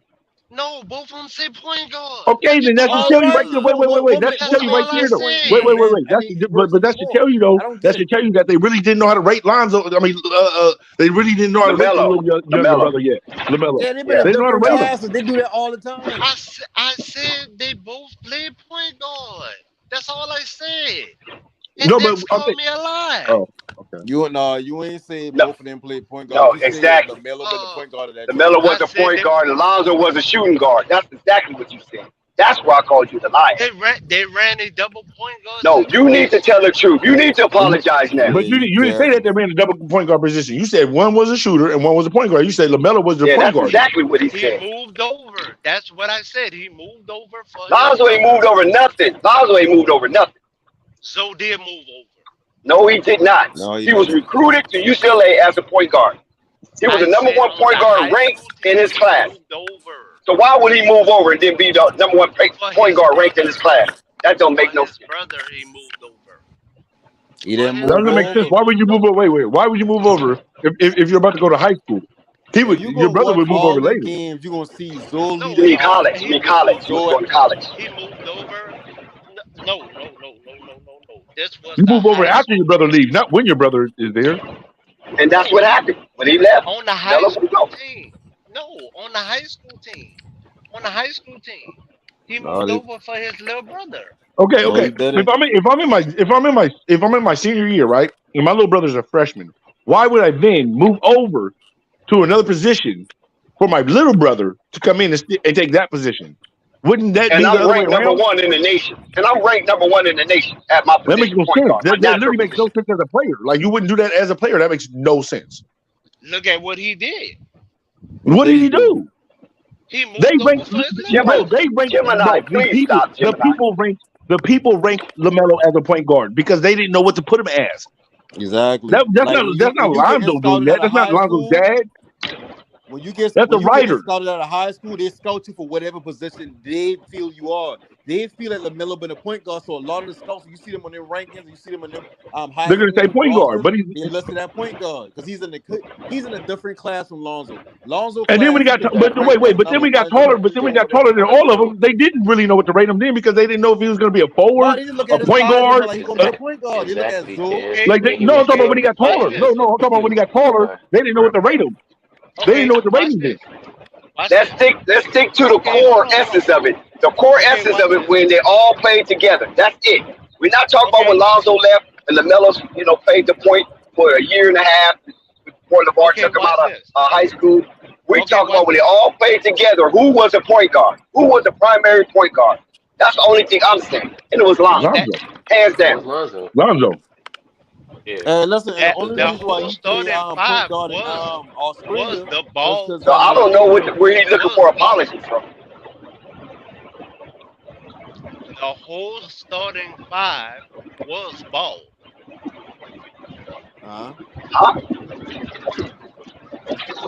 What are we talking about now? Now you're stretching the yard. What are you talking about? No. He was all his players was ball players. All triple B players. Was all triple B players. What that got to do with the price of tea in China? Once again, that's why he moved over for his little brother. He ain't never moved over for his little brother, man. Have to be because his little brother. Why would you move over and mess up your rankings? That don't even make no sense. Why would you move over and mess up your rankings for a freshman? And you a senior. His little brother didn't even have to be on the starting five. What? What that got to do with anything that you're talking about, Gemini? There go that white Hennessy again. No, ain't no white Hennessy. His little brother didn't have to be on the starting five. It was the triple B. It was the triple B starting five. What do you mean? The Ball brothers were always meant to play together. That was the daddy's dream. It was the triple B starting five. What were you saying? That was the whole. Are you talking about before LaMelo got there? Wait. Are you talking about before LaMelo got there? Yeah. Because they were all together in Chino Hills. They were all together out of school. It was the Chino Hill starting five. It was the Triple B starting five. It was the Because they starting earned their four way onto the before court in the LaMelo starting got five. I there. don't get what It you're was trying the to say. starting five once LaMelo We got know there. Actually, that, but no. Actually, to be honest with you, it was the starting five plus one. You forget Andre Ball. You had because LaMelo. Yeah, You had LaMelo. yeah, Okay, you got it. yeah, Okay, you got yeah, it. Okay, thank you. uh-huh, yeah, uh-huh. yeah. That one was Mm-hmm. average, but yeah. Okay, I got a question for Dex and no panic if he's still here. Mm. Um, from because we know Mark Williams is gonna start and LaMelo's gonna start. Until they trade Terry Rozier, we know Terry and Gordon is starting and Miles is suspended, so PJ's gonna start. If they sign him back. But if they insert Scoot and Bridges in the lineup together, from a spacing perspective, can you tell me how that's gonna work with Mark Williams at center and PJ? I think this is what I think. No panic can answer after me. Um, I think that they're going to be gazelles. I think this is what Cliffy wants. He wants to have a team that will outpace everybody else. If you can remember, at one time when Gordon Hayward was down, the Charlotte Hornet was the number one pace team in the league, and I think they want to get back to that. If you look at Denver, Jokic can shoot the three, but Jokic rarely shoot the three. Even times when he even open at the top of the key and he don't take it. They got Aaron Gordon in that same lineup who don't shoot threes at all. So at the end of the day, when you talk about spacing, LaMelo can shoot the three. Miles Bridges can shoot the three. Rozier can shoot the three. Like they got enough spacing on the court. Like I don't like you acting, not acting, but when y'all bring up Scoot and LaMelo, y'all acting like Scoot is some player that doesn't have a bat. Like he can't get to the basket. Like he don't got a mid range. So even if the three ball ain't falling, he still can get to a spot. Ben Simmons. Ben Simmons' problem was not only that Ben Simmons couldn't shoot threes, he didn't take them. If he took them and elite, you still gotta respect the person who can. Even if you saying he's shooting 30% from the arm flow, you make him live with that. But he can penetrate to the basket. No, bro. Just leave that one alone, bro. He can leave that one off alone. ball. Ben Simmons, you can leave that one alone, bro. He can slide. You shouldn't have used Simmons. Ben Simmons, bro, you can leave that one alone, bro. You can let that one go, bro. That was the wrong analogy right there, man. Simmons Wrong didn't shoot the analogy. ball at all. Simmons would be wide open from the Bro. three. Just leave it alone, bro. Because you comparing Ben Simmons to Scoot Henderson. Nah, bro. Don't do that to Scoot. Don't do that to that man like that. You killing that man's career. Don't do that. Chance. Sometimes you need to just listen. I'm not comparing the two players.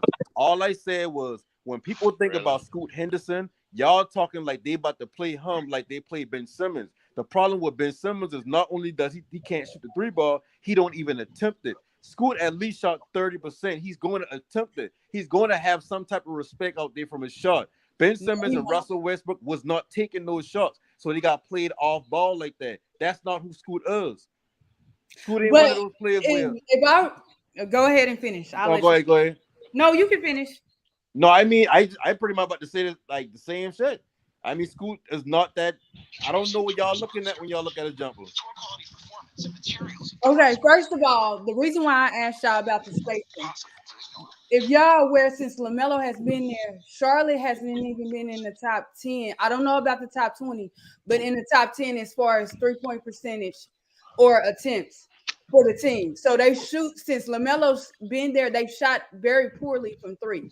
I agree. When we speak of spacing, Miles Bridges and Scoot, I will admit, have the same strength of getting to the mid-range and getting to the basket and heading to the free throw line and hitting and converting their free throws.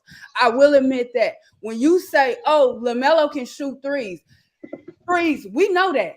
But the problem with LaMelo's game is LaMelo doesn't get to the basket enough. You have I'm not going to call him a back to the basket center. But as of right now, Mark Williams cannot stretch the floor at all. PJ is too inconsistent or non-existent at all. When Bridges was not healthy, but when Bridges was playing, LaMelo and Bridges combined with frequently out rebound PJ. And PJ's playing the four. PJ just be out there finishing the game with 2 points, 4 points, 6 points, 3 rebounds, 4 rebounds. He's just a body out there. I don't know what he be doing. But you know, at the end of the day, the reason why you come to the conclusion that you coming to is because when you look at Charlotte, for some reason, not I saying this is how you look at it, but this is how it sounds to me.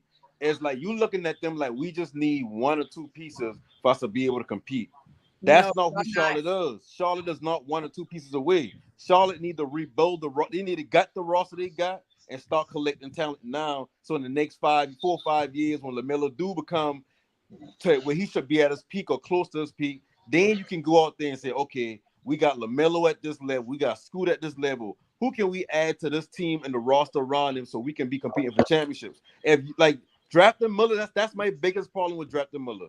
You drafted Miller only because you're trying to say, okay, he fits next to Lamelo because he can shoot the ball and he got size. But at the end of the day, bro, like if you know the better talent in Scoot, if you know all around better talent, you go look at his numbers, you go look at how he plays his game, you go look at when he played on the big stage against Wembanyama, the first overall pick, and then you go to Brandon Miller and you watch the games he played against the ranked teams and he didn't show up. You watch how his game been in and out, inconsistent over and over. If you already saying they've been the worst shooting out, well, they ain't never been in the top 10 3-point percentage, and they don't take that much shot. That goes to 1, offense, and 2, being a young team. As far as like throwing up bad shots, Lamelo do throw up a lot of bad shots. Rozier, he more efficient, but he just ain't impactful in the defensive end. I mean, I compare it to like with Booker. I compare it to like a Booker and John Morant, right? Because like you know that when Booker came in, he was looked at as like a shooter. He's going to come in and do some things. You know, him and Tyler Ulis really didn't do their thing, you know, too much in the beginning, and then Booker's game picked up later, right? So that's how I see like a Miller, right? I see Scoot more like a John Morant. He's going to come in. He's going to excite people. He's going to get, things going, things like that. And he's going to bring more life to the team, I believe, things of that nature. Now, I'm not saying anything against Miller. Miller could literally beat a Booker and come on late and just be that talent that we don't know about. But I can't really put that right now next to him and next to Melo and say, hey, now you guys are going to be that 1-2 combo and go out there and put up some numbers and let's get to the playoffs.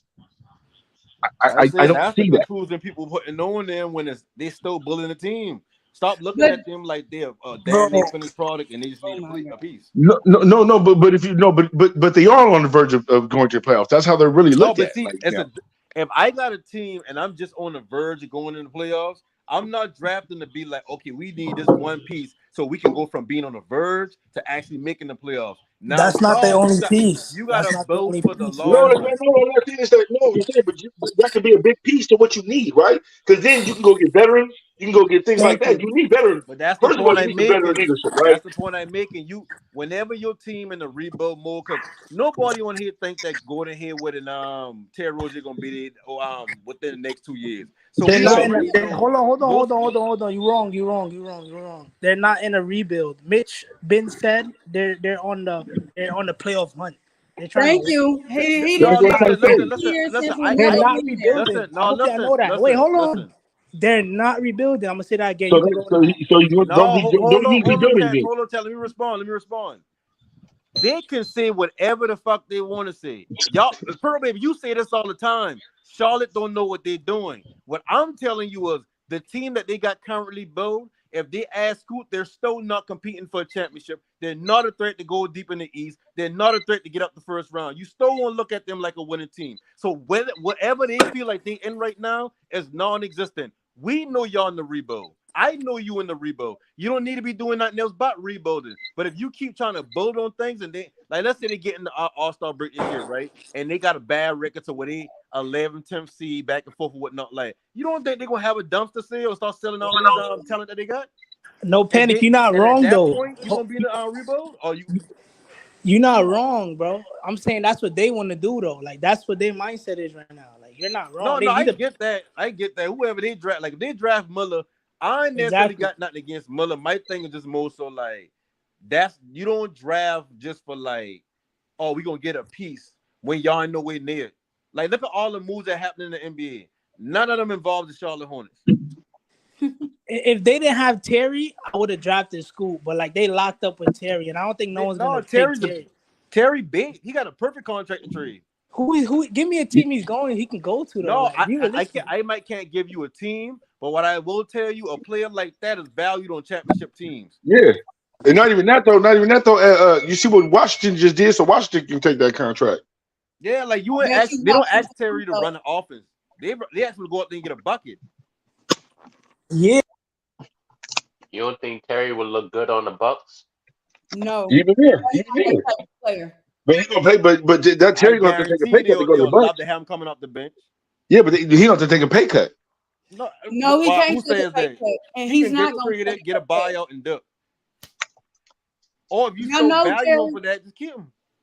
Y'all know his contract goes up each year he's on it. He's not gonna take a buyout or none of that. Why not? That's the perfect time to take a buyout. When you're in your last year and you making good money, why not take the check and then go play for a contender or wherever you want to play for low money? But you know he just started this contract, right? No, it don't matter. What I'm saying, how many years when you got make on trades, Charlotte needs to be that team that start taking on these expiring. How many years on that contract, Purple? 3 years, and I think he ends it with 25 million. 25. I guarantee he don't make it out. He don't be on Charlotte next season. They won Charlotte. So you saying they're gonna trade him at the trade deadline? No, what I'm saying is because they might have you got teams that be having decent records going into the trade deadline, and they actually try to make a move to be like, okay, if we right there and we can get a player, let's make the playoffs with Terry Rozier. Like that. Next year, I don't care what he do this year. Next year he gonna be going. Nah, he actually got 4 years. He actually got 4 years. He got 3 years left. No, it says 2023, 2024, 20. He already played a season on his new contract. I see what you're trying to say. Hold on. Yeah. He got the listen. That I look at that as a perfect contract. Wait, 3 years or 4 years? Hold up. I don't know. You can use that to get assets. Wait, that's big though. 3 years or 4 years. Hey, hold on, 3 years or 4 years is big though. It's 3 years. It's 3. I don't even think it matters at that point, Chance. That's too much for a buyout for real. You're not gonna buy. Yeah, 4 years is too much. Yeah. No, he did it first. No. Listen, of course they about 3 years now. I'm talking about like Terry Rozier won't be bought out. Terry Rozier will have to be traded. But no panic is right. Terry Rozier do have a really attractive contract for trade. But for who though? When you think about it, for who? I don't know right offhand. Like right offhand, I don't know. But as the season unfolds, then you'll see it a little more clear because of the position those teams might be in. But like he's already signed. You know, he's signed for several years, so it's not like he's going to you give up for walk him, away. shit.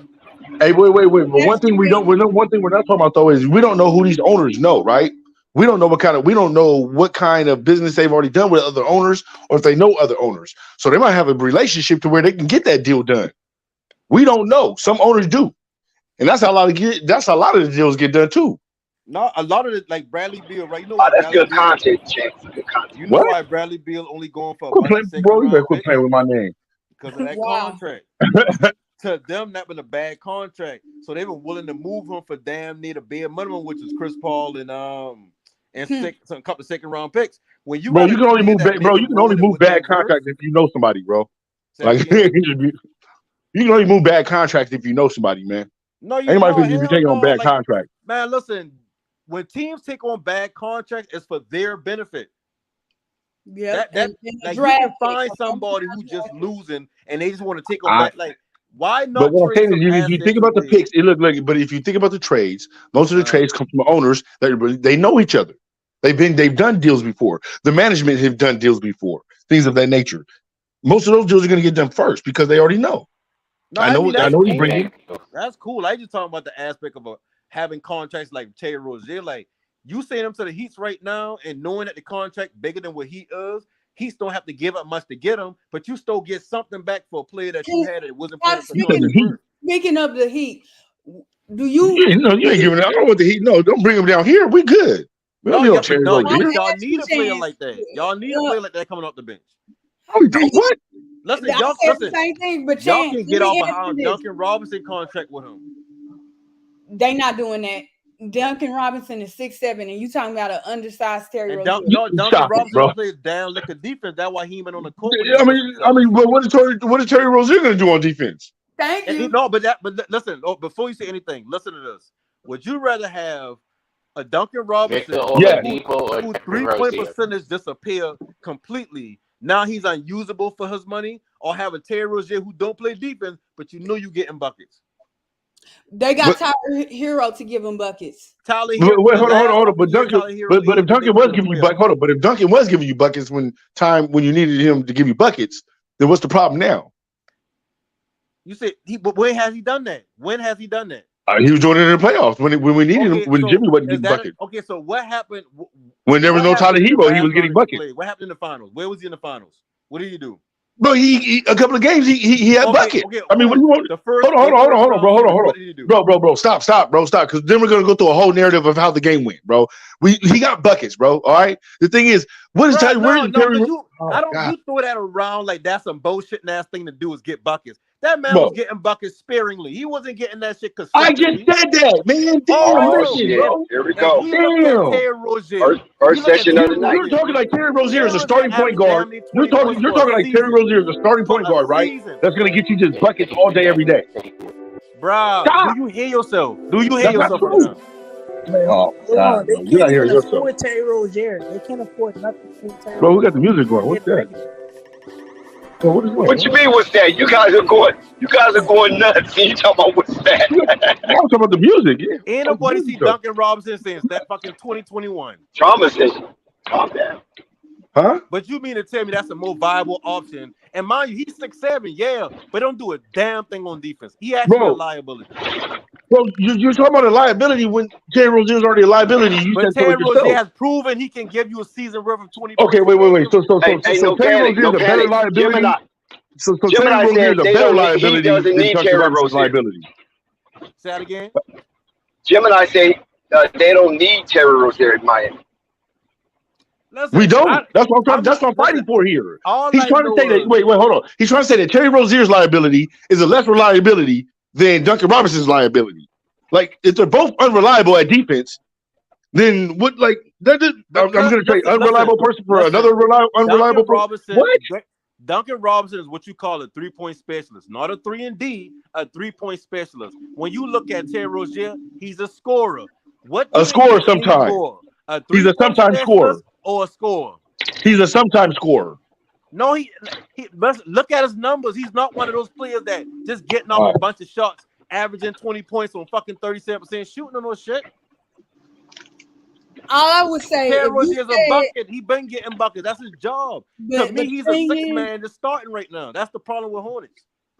But the thing is, Levine, by that logic, would be a better option than Terry Rozier. Exactly. I agree. I wholeheartedly agree. But all I'm saying is when Duncan Robinson, he gives you nothing defensively, and his 3-ball goes disappear for whole 2 seasons, compared to a player that get 20 points a game per season that he's been with Charlotte, but not maybe 20 every season, but like around that 18, 20 mark.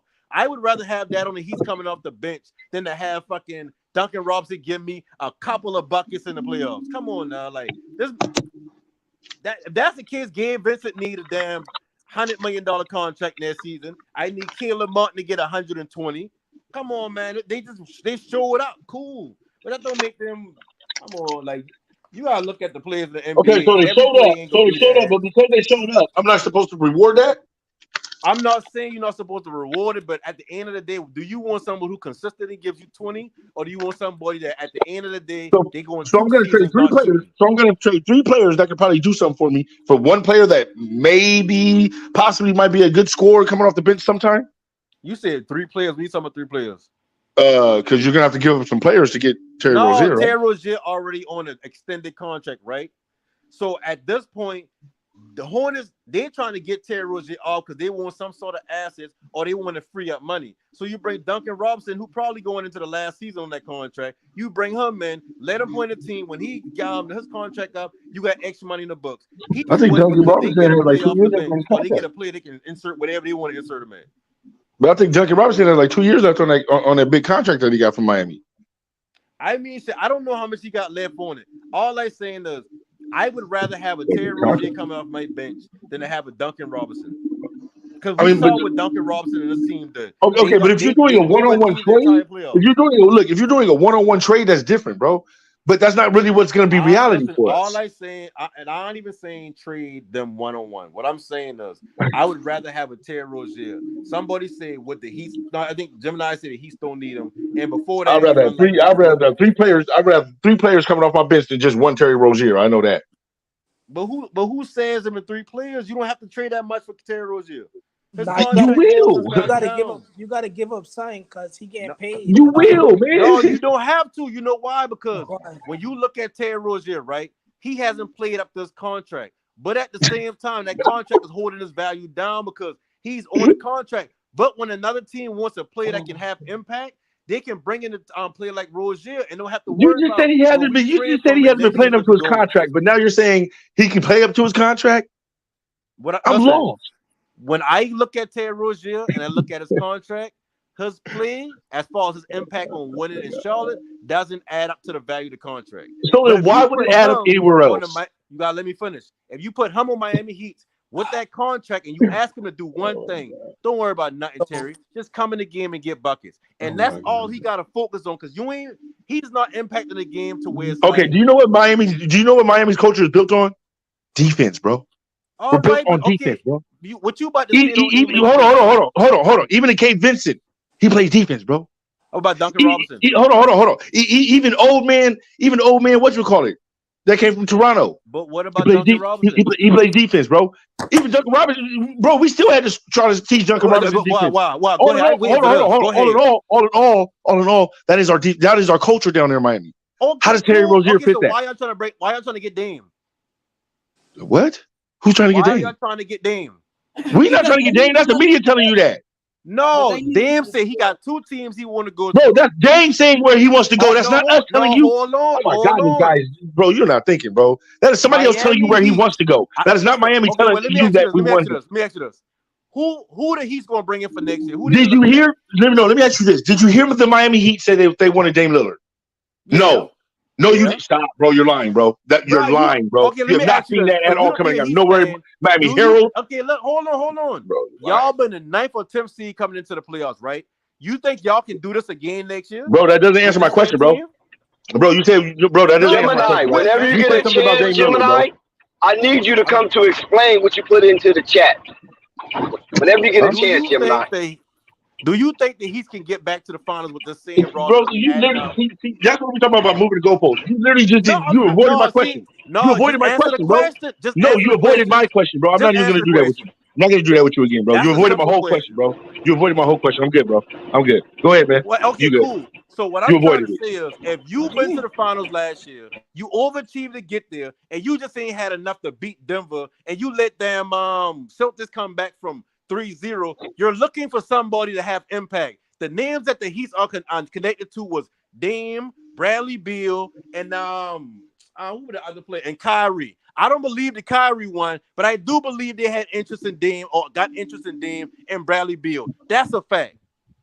So at the end of the day, whatever somebody will say about, this team, they built on defense, cool, they can be built on defense, but they got a couple of players like Duncan Robinson who is a defensive liability. So why not bring you would go post too much, bro.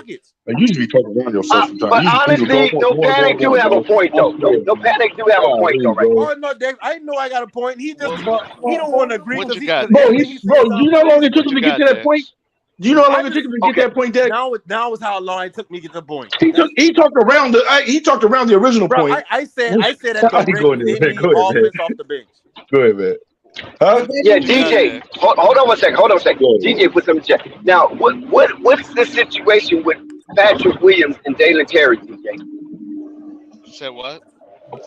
You put something in the chat concerning Patrick Williams and Dalen Terry. Patrick Williams.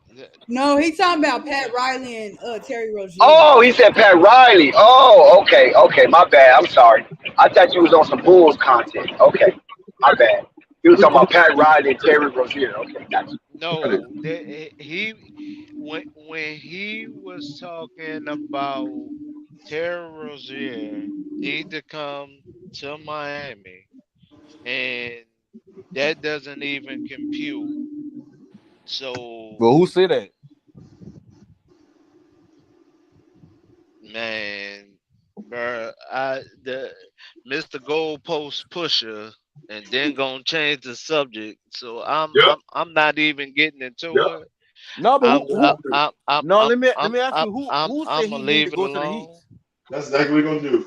Who said he need to You go to the Heat? you was the one who brought it up, bro. That no, see, no, I'm not no, even no, gonna go no, there. I'm not no. even gonna go What it there. is a Bruh, lot of y'all stop. like to Bruh, stop. Bruh, respond instead of stop. just listen. Bruh, stop. I ain't Bruh, say he need stop. to go to the Heat. The Big question brother. was, what Big team brother. would want Big brother. Terry Rozier? I say Big plenty of brother. teams. I said the Bucks Big and I brother. said the Heat. Big We brother. went on the Heat Big because we talking brother. about offensive players and they Big need offense off the brother. bench. Big I brother. don't care what Terry Rozier go at. Big Oh man, brother. bro, you be man, Big you be brother. lying. I mean, Stop. y'all can rewind them. I I, mean, shit. big brother. Big Bro, brother. you be All good. Y'all can I'm rewind not lying, them. big man. brother. I love you, I'm my not. nigga. You be lying, bro. I'm not even trying to. I'm not even trying because I love that man, yeah, but dang, you be thi- lying.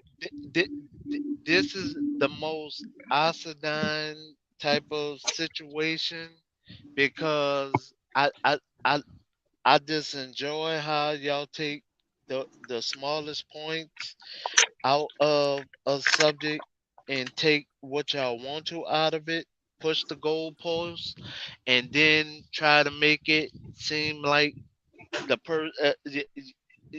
into a certain topic that it wasn't, and then you try All right, get to to the point. Get to the point. Get to the point. is Now you can't tell man, you be doing I'm not No, cause even like putting the energy in it. I'm not even that's putting why I'm saying energy so. in it. Like, I'm not. I'm get to not the even point. Get putting to the point. energy in it. I'm not even putting energy in it. I'm trying to show you how I'm not even putting energy in it. Okay, but what I you don't trying to even say have the though? time nor patience. I don't. I don't. I don't. Okay, cool. So at the end of the day, if I the Miami Heats and I know I get the why I get, I Once again, overachieve, and I a defensive team. The one thing you need is some offense to come to that team, right? So at this point, if somebody tell me Terry Rozier, Bradley Beal, and Dame available, you mean to tell me that he's gonna be like, nah, we more defense, we ain't want none of them because we won't bring another defensive player in. That's stupid as shit. No, but you want somebody who's going to play actual defense on the other end of the floor, bro.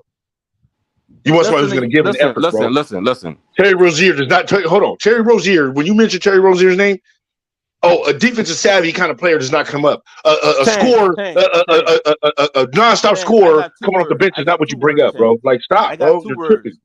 I got 2 words. No shit. Nobody ever said he's a defensive player. Nobody ever said Dame was a defensive player. Nobody said No, I said ain't nobody saying, but ain't nobody saying either that Terry Rozier is just one of the best scorers coming off the bench. Nobody's saying that, bro. Just you. No, you're the only one saying that. Listen to what I'm saying. We heard what you're saying, bro. I'm not retarded. I don't have an IQ of 30. If you got a team, right, and most of your team is made up of two-way players and defenders, your main problem, your main issue over the past couple of years is you don't have that extra score. Why is it so much of an asinine statement to say because you're talking about bro, you just said earlier, bro. Look, this is what you said out of your mouth. Don't even try to please just cut me listen. off and just listen, bro. You just asked a question. I'm trying to answer it, man. Quit doing that stupid stuff, man. Answer what? Bro, you even brought up Dame going to Miami, and nobody brought up Dame didn't even.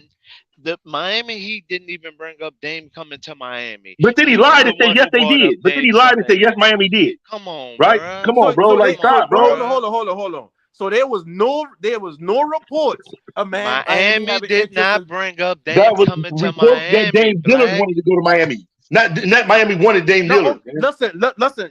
Dame himself. Hey, listen. This the word y'all doing. Y'all being facetious. Dude. No, listen. I'm about to tell you why.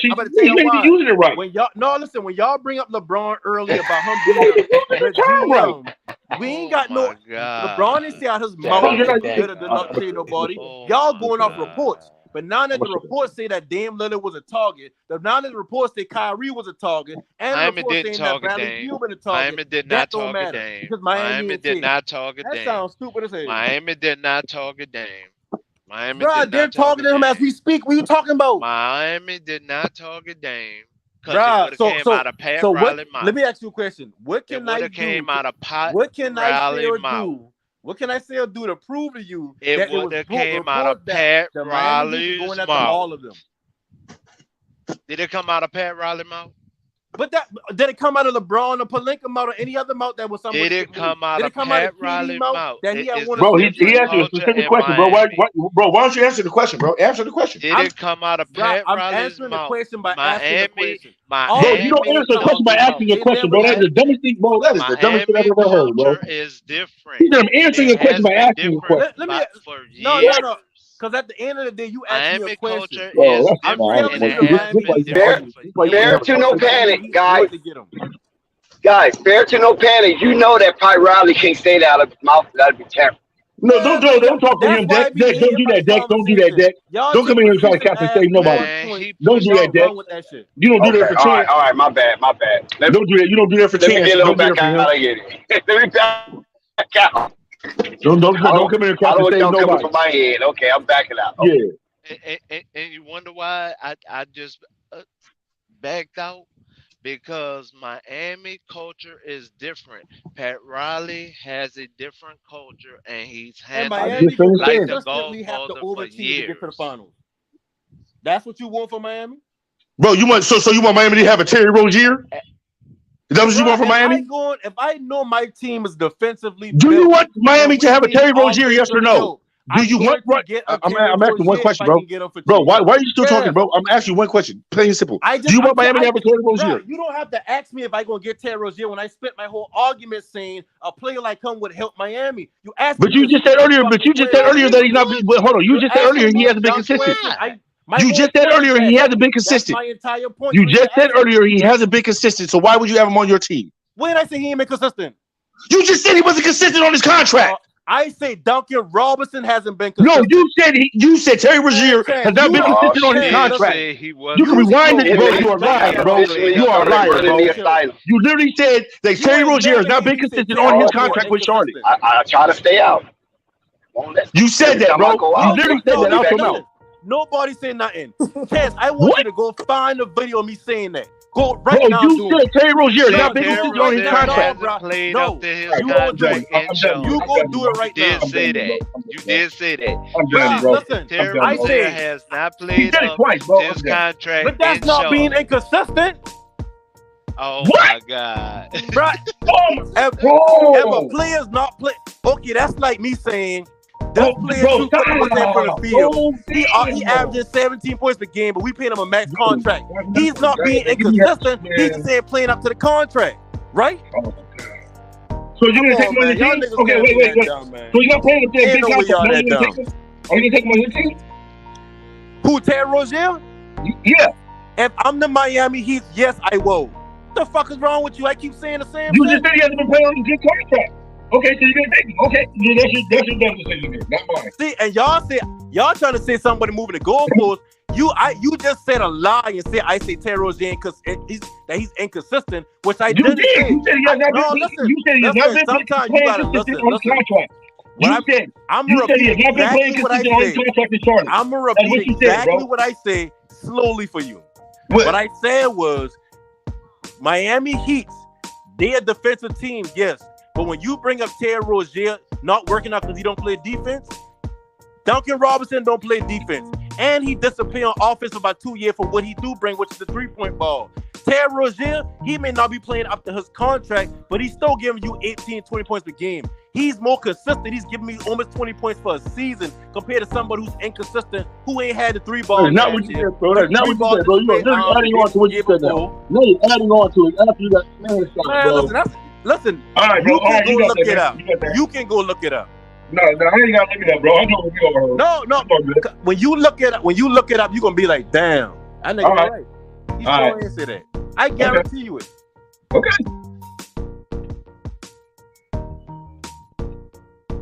Okay, hold on, everybody. Hold on. Shout out to Basil for a $10 super chat. Love and peace. Shout out to Basil for a $5 super chat. Shout out to for a $5 super chat again. Shout out to Basil for a $10 super chat. Shout out to Basil for another $10 super chat. Shout out to Basil for another $10 super chat. Shout out to Coffee for a $10 super chat. You damn fools. Chicago City retained its position as the nation's third largest, most populated city after New York and Los Angeles in 2022, May 17, 2023. Shout out to all the individuals who have financially contributed to Flight Sports TV. Their generosity will be taken in high regard and will never be forgotten. Carry on.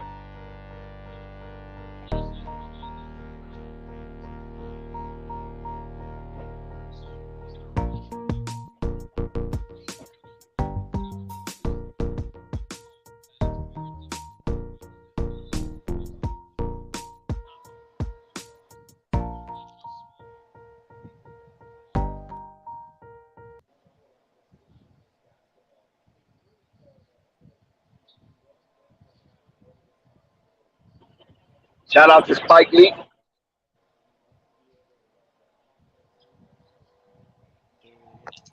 Everybody gone? Dex? No, I'm here. I'm here. Okay. Now Rico be in the cut in it. Hey, shout out to Dex though for the commentary though. Shout out to Flight for having us on here. Already. But let's get off my heat though, because he don't know what he's talking about. Hey Rico, let me ask you a question. That's you, Rico, in it? Nah, this Spike. Yeah, what up? No panic. Oh yeah, what's going on? If you running the Heats right now, right? Man, don't talk about the Heat no more, man. Leave the Heat alone. Go to some other team, bro. And you know how they built, right? Would you bring in a player like Rozier, Dame, or like an offensive guard? Get Rozier out of bro. You talking about? You said the Miami Heat, bro. Yeah. I could bring in a player like that. Yeah. Well, I could bring in Dame. I won't why bring or in Terry Rozier. He's too expensive. Thank you, bro. Stop it, man. But see the conversation about how expensive he is. Do you want to Talking know? about when you got a team that's built defensively like the Heats, the one thing they're missing is another offensive player that can consistently give you buckets. Right or wrong? Just right or wrong right now. Absolutely. Okay, so why is Terry Rozier I agree with that. a player that you say that's an asinine player to bring in? Because he's not consistently giving you buckets. How not? What do you mean, how not? Because you can see that he's literally not doing it. And you even said it yourself. Terry Rozier you even said it yourself. You even said he wasn't living up to his own contract your damn self. So why would I take on that contract? Terry Rozier is locked in for 20 points a night. Period. That's why he's trying to tell us, man. He's talking about Terry Rozier like he's some fucking 11 per game scores and shit. Oh my God. The guy in me is going nuts right now. Terry Rozier is a volume scorer, in my opinion. He needs a certain amount of shots to get that 20. That's not Thank you. In Miami. Well, yeah, I mean, So every player needs a certain amount of shots to get 20. It's not gonna make sense. I know, but you're talking about lowering his role and making him a bench performer. So that's why he's saying bring him off the bench. His role. He's a exactly. 30. So stop counting the 20. Terry Rozier would be a great six man. Wait. That's what I'm telling you. Terry needs 30 minutes to give you 21 points. That's a lot of time. And he's not going to get that off the bench. But he's not going to get that. And he's not going to get that every night. Listen, that's only a half and half a quarter. But he's not going to get that every night. Terry needs 30 minutes to give you 21 points. And actually, I'm looking at his points in minutes right now. He can come off the bench and play 30 minutes, bro. You do realize that, right? Who the fuck is going to start then? What's the point of having a starter if he's going to play 30 off the bench? No, but see, the thing about it is they don't need him to start. They can They can keep Obviously, Gabe you Vincent do if starting. he's But I playing have to pay 30 a starter, minutes. though. No, I have to pay a I starter, get bro. the I Bro, get the I'm going to pay money. a I starter get the contract, money. bro. And then I I have to get pay the payroll money. here. But Another if we starter gonna talk contract about to too back much up. money, we saw Westbrook play off the bench. It don't make no sense, It don't bro. matter. This dude literally Like, doesn't know how to mathematics work. at the end of the day, bro, like when you bring in a player like Rozier and you bring him off the bench or whatever, however they playing, because they know more basketball than any of us on the channel. So however they use them, cool, but they can use them. It don't matter if he off the bench. Save that statement for yourself, no panic. Help. So okay, hold on, Dex. Let me ask you this. Bro, Please, bro, so I'm going to use all that money. So wait. So I'm going to pay him a starter contract. Hold on, Dex, something real quick. Please, Dex, do you work in the NBA front office right now? Let me make no finish the sense. minutes. Hold on. Let me finish the minutes right fast. 25 minutes. Okay, when you finish, no panic. Answer Joey. Answer Joey's question. Oh, okay, hold on. 25 minutes, 11 points. 22 minutes, 9 points. 34 minutes, 18 points. 35 minutes, 20 points. 34 minutes, he finally got 19 points. 35.4 minutes, 21 points. And you tell me who's going to be the starter on top of him, please. And Joey said that he's cooking. Okay, so who's going to be the starter? I don't know why you be getting so worked up and so involved in who's starting. I'm going off of facts. No, okay, listen. That's why I always say you got people who read basketball as far as like they Oh look man, at why you stats do that, and man? shit When it like comes to that. questions answered. Shut up. So when you look at basketball, you understand the context of things. So when you look at the Heats, he can either start, he can come off the bench. It really don't fucking matter. They stagger minutes between players anyway to get matchups on the court. That's why when you see preseason basketball, it always be a bunch of different lineups. So when you look at Terry, first of all, bro, be respectful with your answers. Be respectful with your answers, though. No one's cursing you. Don't curse nobody else. Be respectful with your answers. I know what you're talking about. Be respectful with your cool. answers. Whatever. You ain't about to tell me how to talk. Be respectful with your answers. I responded. I said be respectful with your answers. Bro, listen, you can say whatever you want. We on the phone right now. Be respectful with your answers. I'm not going to be like, oh shit. So what I'm saying is, be respectful with your answers. Okay, cool. All right. If you feel offended, then you can just be like, hey, I'm offended. Okay, cool. Be respectful. Okay, cool. Just let me know when you're offended so I can walk it back and say a little more sugary and nice for you. When you look at the Heats, no, be a man about it. That's what I mean. No, because stop being a girl about it. I'm talking, bro, and you said no panic. I can tell you this, no panic. You can catch more flies with sugar than shit. He don't know that though. I mean, shit. Cool. Because right now you acting like a part of the. Bro, listen, I'm not acting like nothing. I'm responding to what you're saying.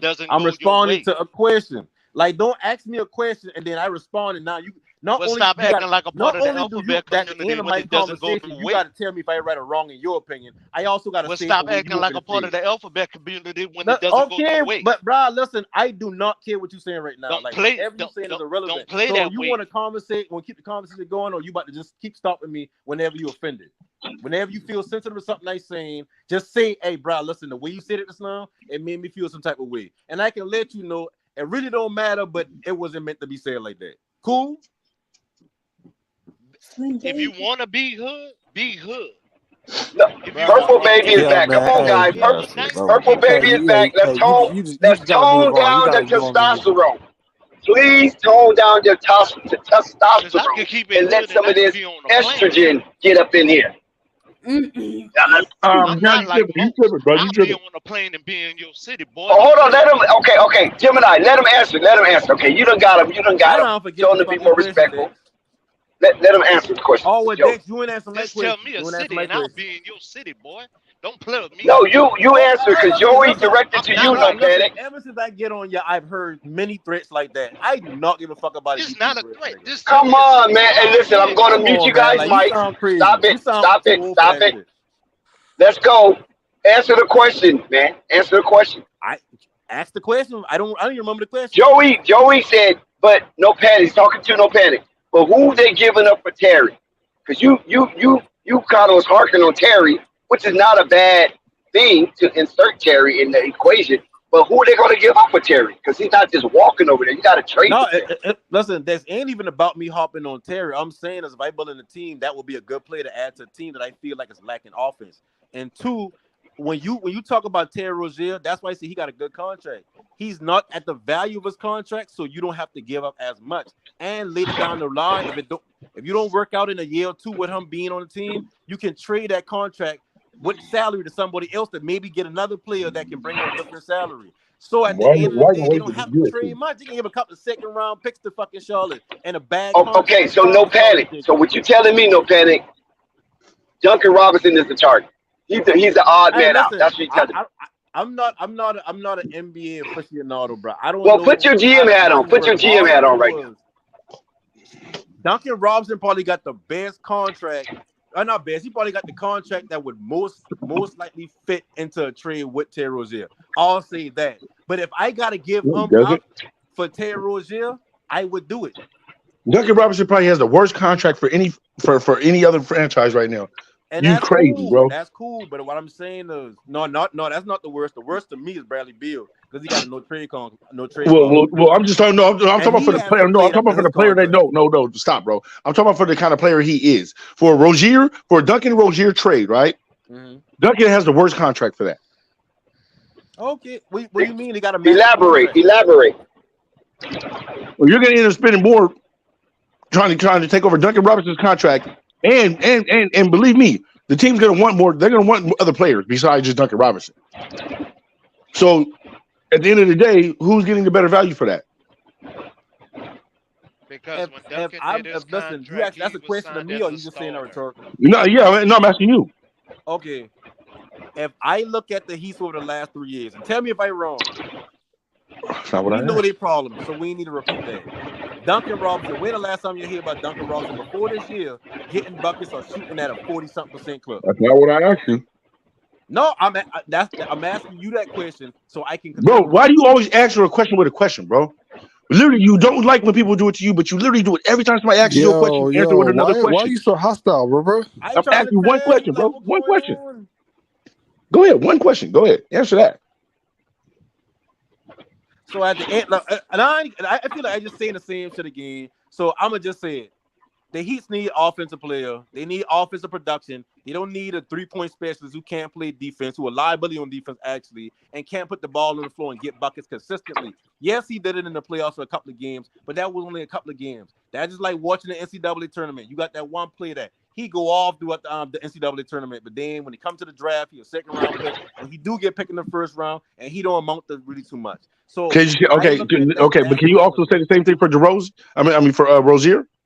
That Rozier just gets buckets. No, I'm saying, can you say the same thing for Rozier that he just gets buckets in no man's time? Because it's not literally like his team is going to the playoffs or like they're fighting for anything. But that's okay. So now you understand what I mean. You can still be a consistent player and not play up to your value of your contract. He's just not the contract he's getting. He's not worth that. The Charlotte Hornets gave him that for whatever reason, whether that's to match up salaries down the road, whether they're looking at free agency in 2026 or some shit like that. I don't know. All I know is they give him a contract. He is not a player at that. If you get in that contract, you better be a player that can. Okay, so then why? So if you're not playing up to that contract, so if you're not playing up to that contract, then why as a manager or owner or GM would I say, you know what? Therefore, you're not playing up to that contract. Let me take on that contract, and you come down here and play with us, and you're going to do better because you're just with us. Let me ask you a question. Remember when? Oh my God! I ask you a question. I get another question. No, hold on. Because when it comes to certain people, when you talk to them about anything, I can't do. You got to see the logic in how they talk.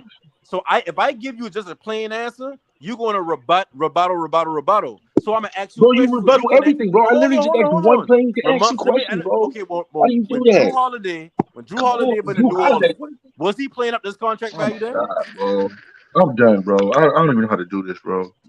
Now you want to ask me a question? You want me to answer it? Wait. Hold on. Wait. Are you asking me a question? Pretty much. Do you want me to answer it? Yeah. What? Okay. So then why do you want me to answer your question? But when I asked you one, it was, you know what? I'm gonna just answer it. No, Chad, Drew Holiday has not. No, Drew Holiday has not played up here. No, Drew Holiday. I'm literally answering your question. Damn, I'm literally answering the dude question. And that ain't gonna help. No, listen. This You is can't the win for most losing. honest. This is the most honest I can get, and I don't want to sound like I ain't offending You nobody. can't win for losing. As long as I've been on this channel talking, I realize some people are not talking with logic. So they don't listen at all and they respond. Bro, how can you talk? How can you even hear anybody else talking? You're the only one talking, bro. Let me finish. You ask and answer questions. Now I give you direct answers. Now you don't want to hear the direct answer. Shut up, man. Shut up talking to me, bro. Shut up talking to me like that, bro. Some people, you got to literally help them see a point by asking them the same question. And you want them man, somebody need to smack you, bro. For real, bro. You a cold piece, bro. You worse than so anyway, let me finish my point. All right, cool. Come on, let's cool down with the hospital. Okay, let me finish my point real quick when I talk about Drew Holiday. Oh, with Dex name come up now, it's cool with that. Okay, so the question you asked me. Devastating. No, he did not answer the question. This is why Chance is upset, and this is why Gemini is a little upset. So he's playing ring around the rosy right now. You can't just give them an answer and they ride with it. It's like you give them an answer, then they move it to something else, then something else, and something else. I don't want to be scattered conversations all over. A question. So so my point is right here. So New Orleans Hornets, right? They gave Drew Holiday a big contract. He didn't play up to the value of his contract. He was because that's the way he gathers his information. No, but then I was going to answer the question, and then he stopped me from answering the question, and then wanted to answer the question. Asked another question by the person that don't answer. I know. I dealt with no panic for 2 years now. And then it gets a little frustrating. On top of that, get asked another. Then right behind. I'm telling you, I dealt with no panic for 2 years now. Listen, some people this is the way No Panic gathers his information, Gemini. So he asks a question because he's gathering information. No, hold on. You're not gathering information if you're answering your own question. And no, listen, it's not about gathering information. Then answer the question, then. Like Chance, like you say one night, you say I be repeating the same shit. So if I know me giving y'all the same answer, because I keep saying it's Terry Rozier over and over. No Panic has brought up like 40 hypotheticals already, bro. So what I asked you about Drew Holiday is because Drew Holiday got a contract from New Orleans. He wasn't playing up to that value, but he's still a good player. You sent him to Milwaukee with the same contract, still not playing up to that contract's value, and they win a championship. That's why you still pay Terry Rozier that contract, even though he's not at the value, because he's still giving you. He's valuable to you. But he's not as valued as Drew Holiday because he did not help nobody win a championship. So how does that value? We don't know that because the move hasn't been made. Bro, he is 30 years old. Bro, he is 30 years old. His value is not going to go upside now. Nobody said his value won't go out. What are you talking about? Okay. Look. At a small point, as a small point guard, right? The older you get, right, your value doesn't go up. So if we get a Terry Rozier in Miami, what's going to be his trade value in a year or two if he doesn't work out?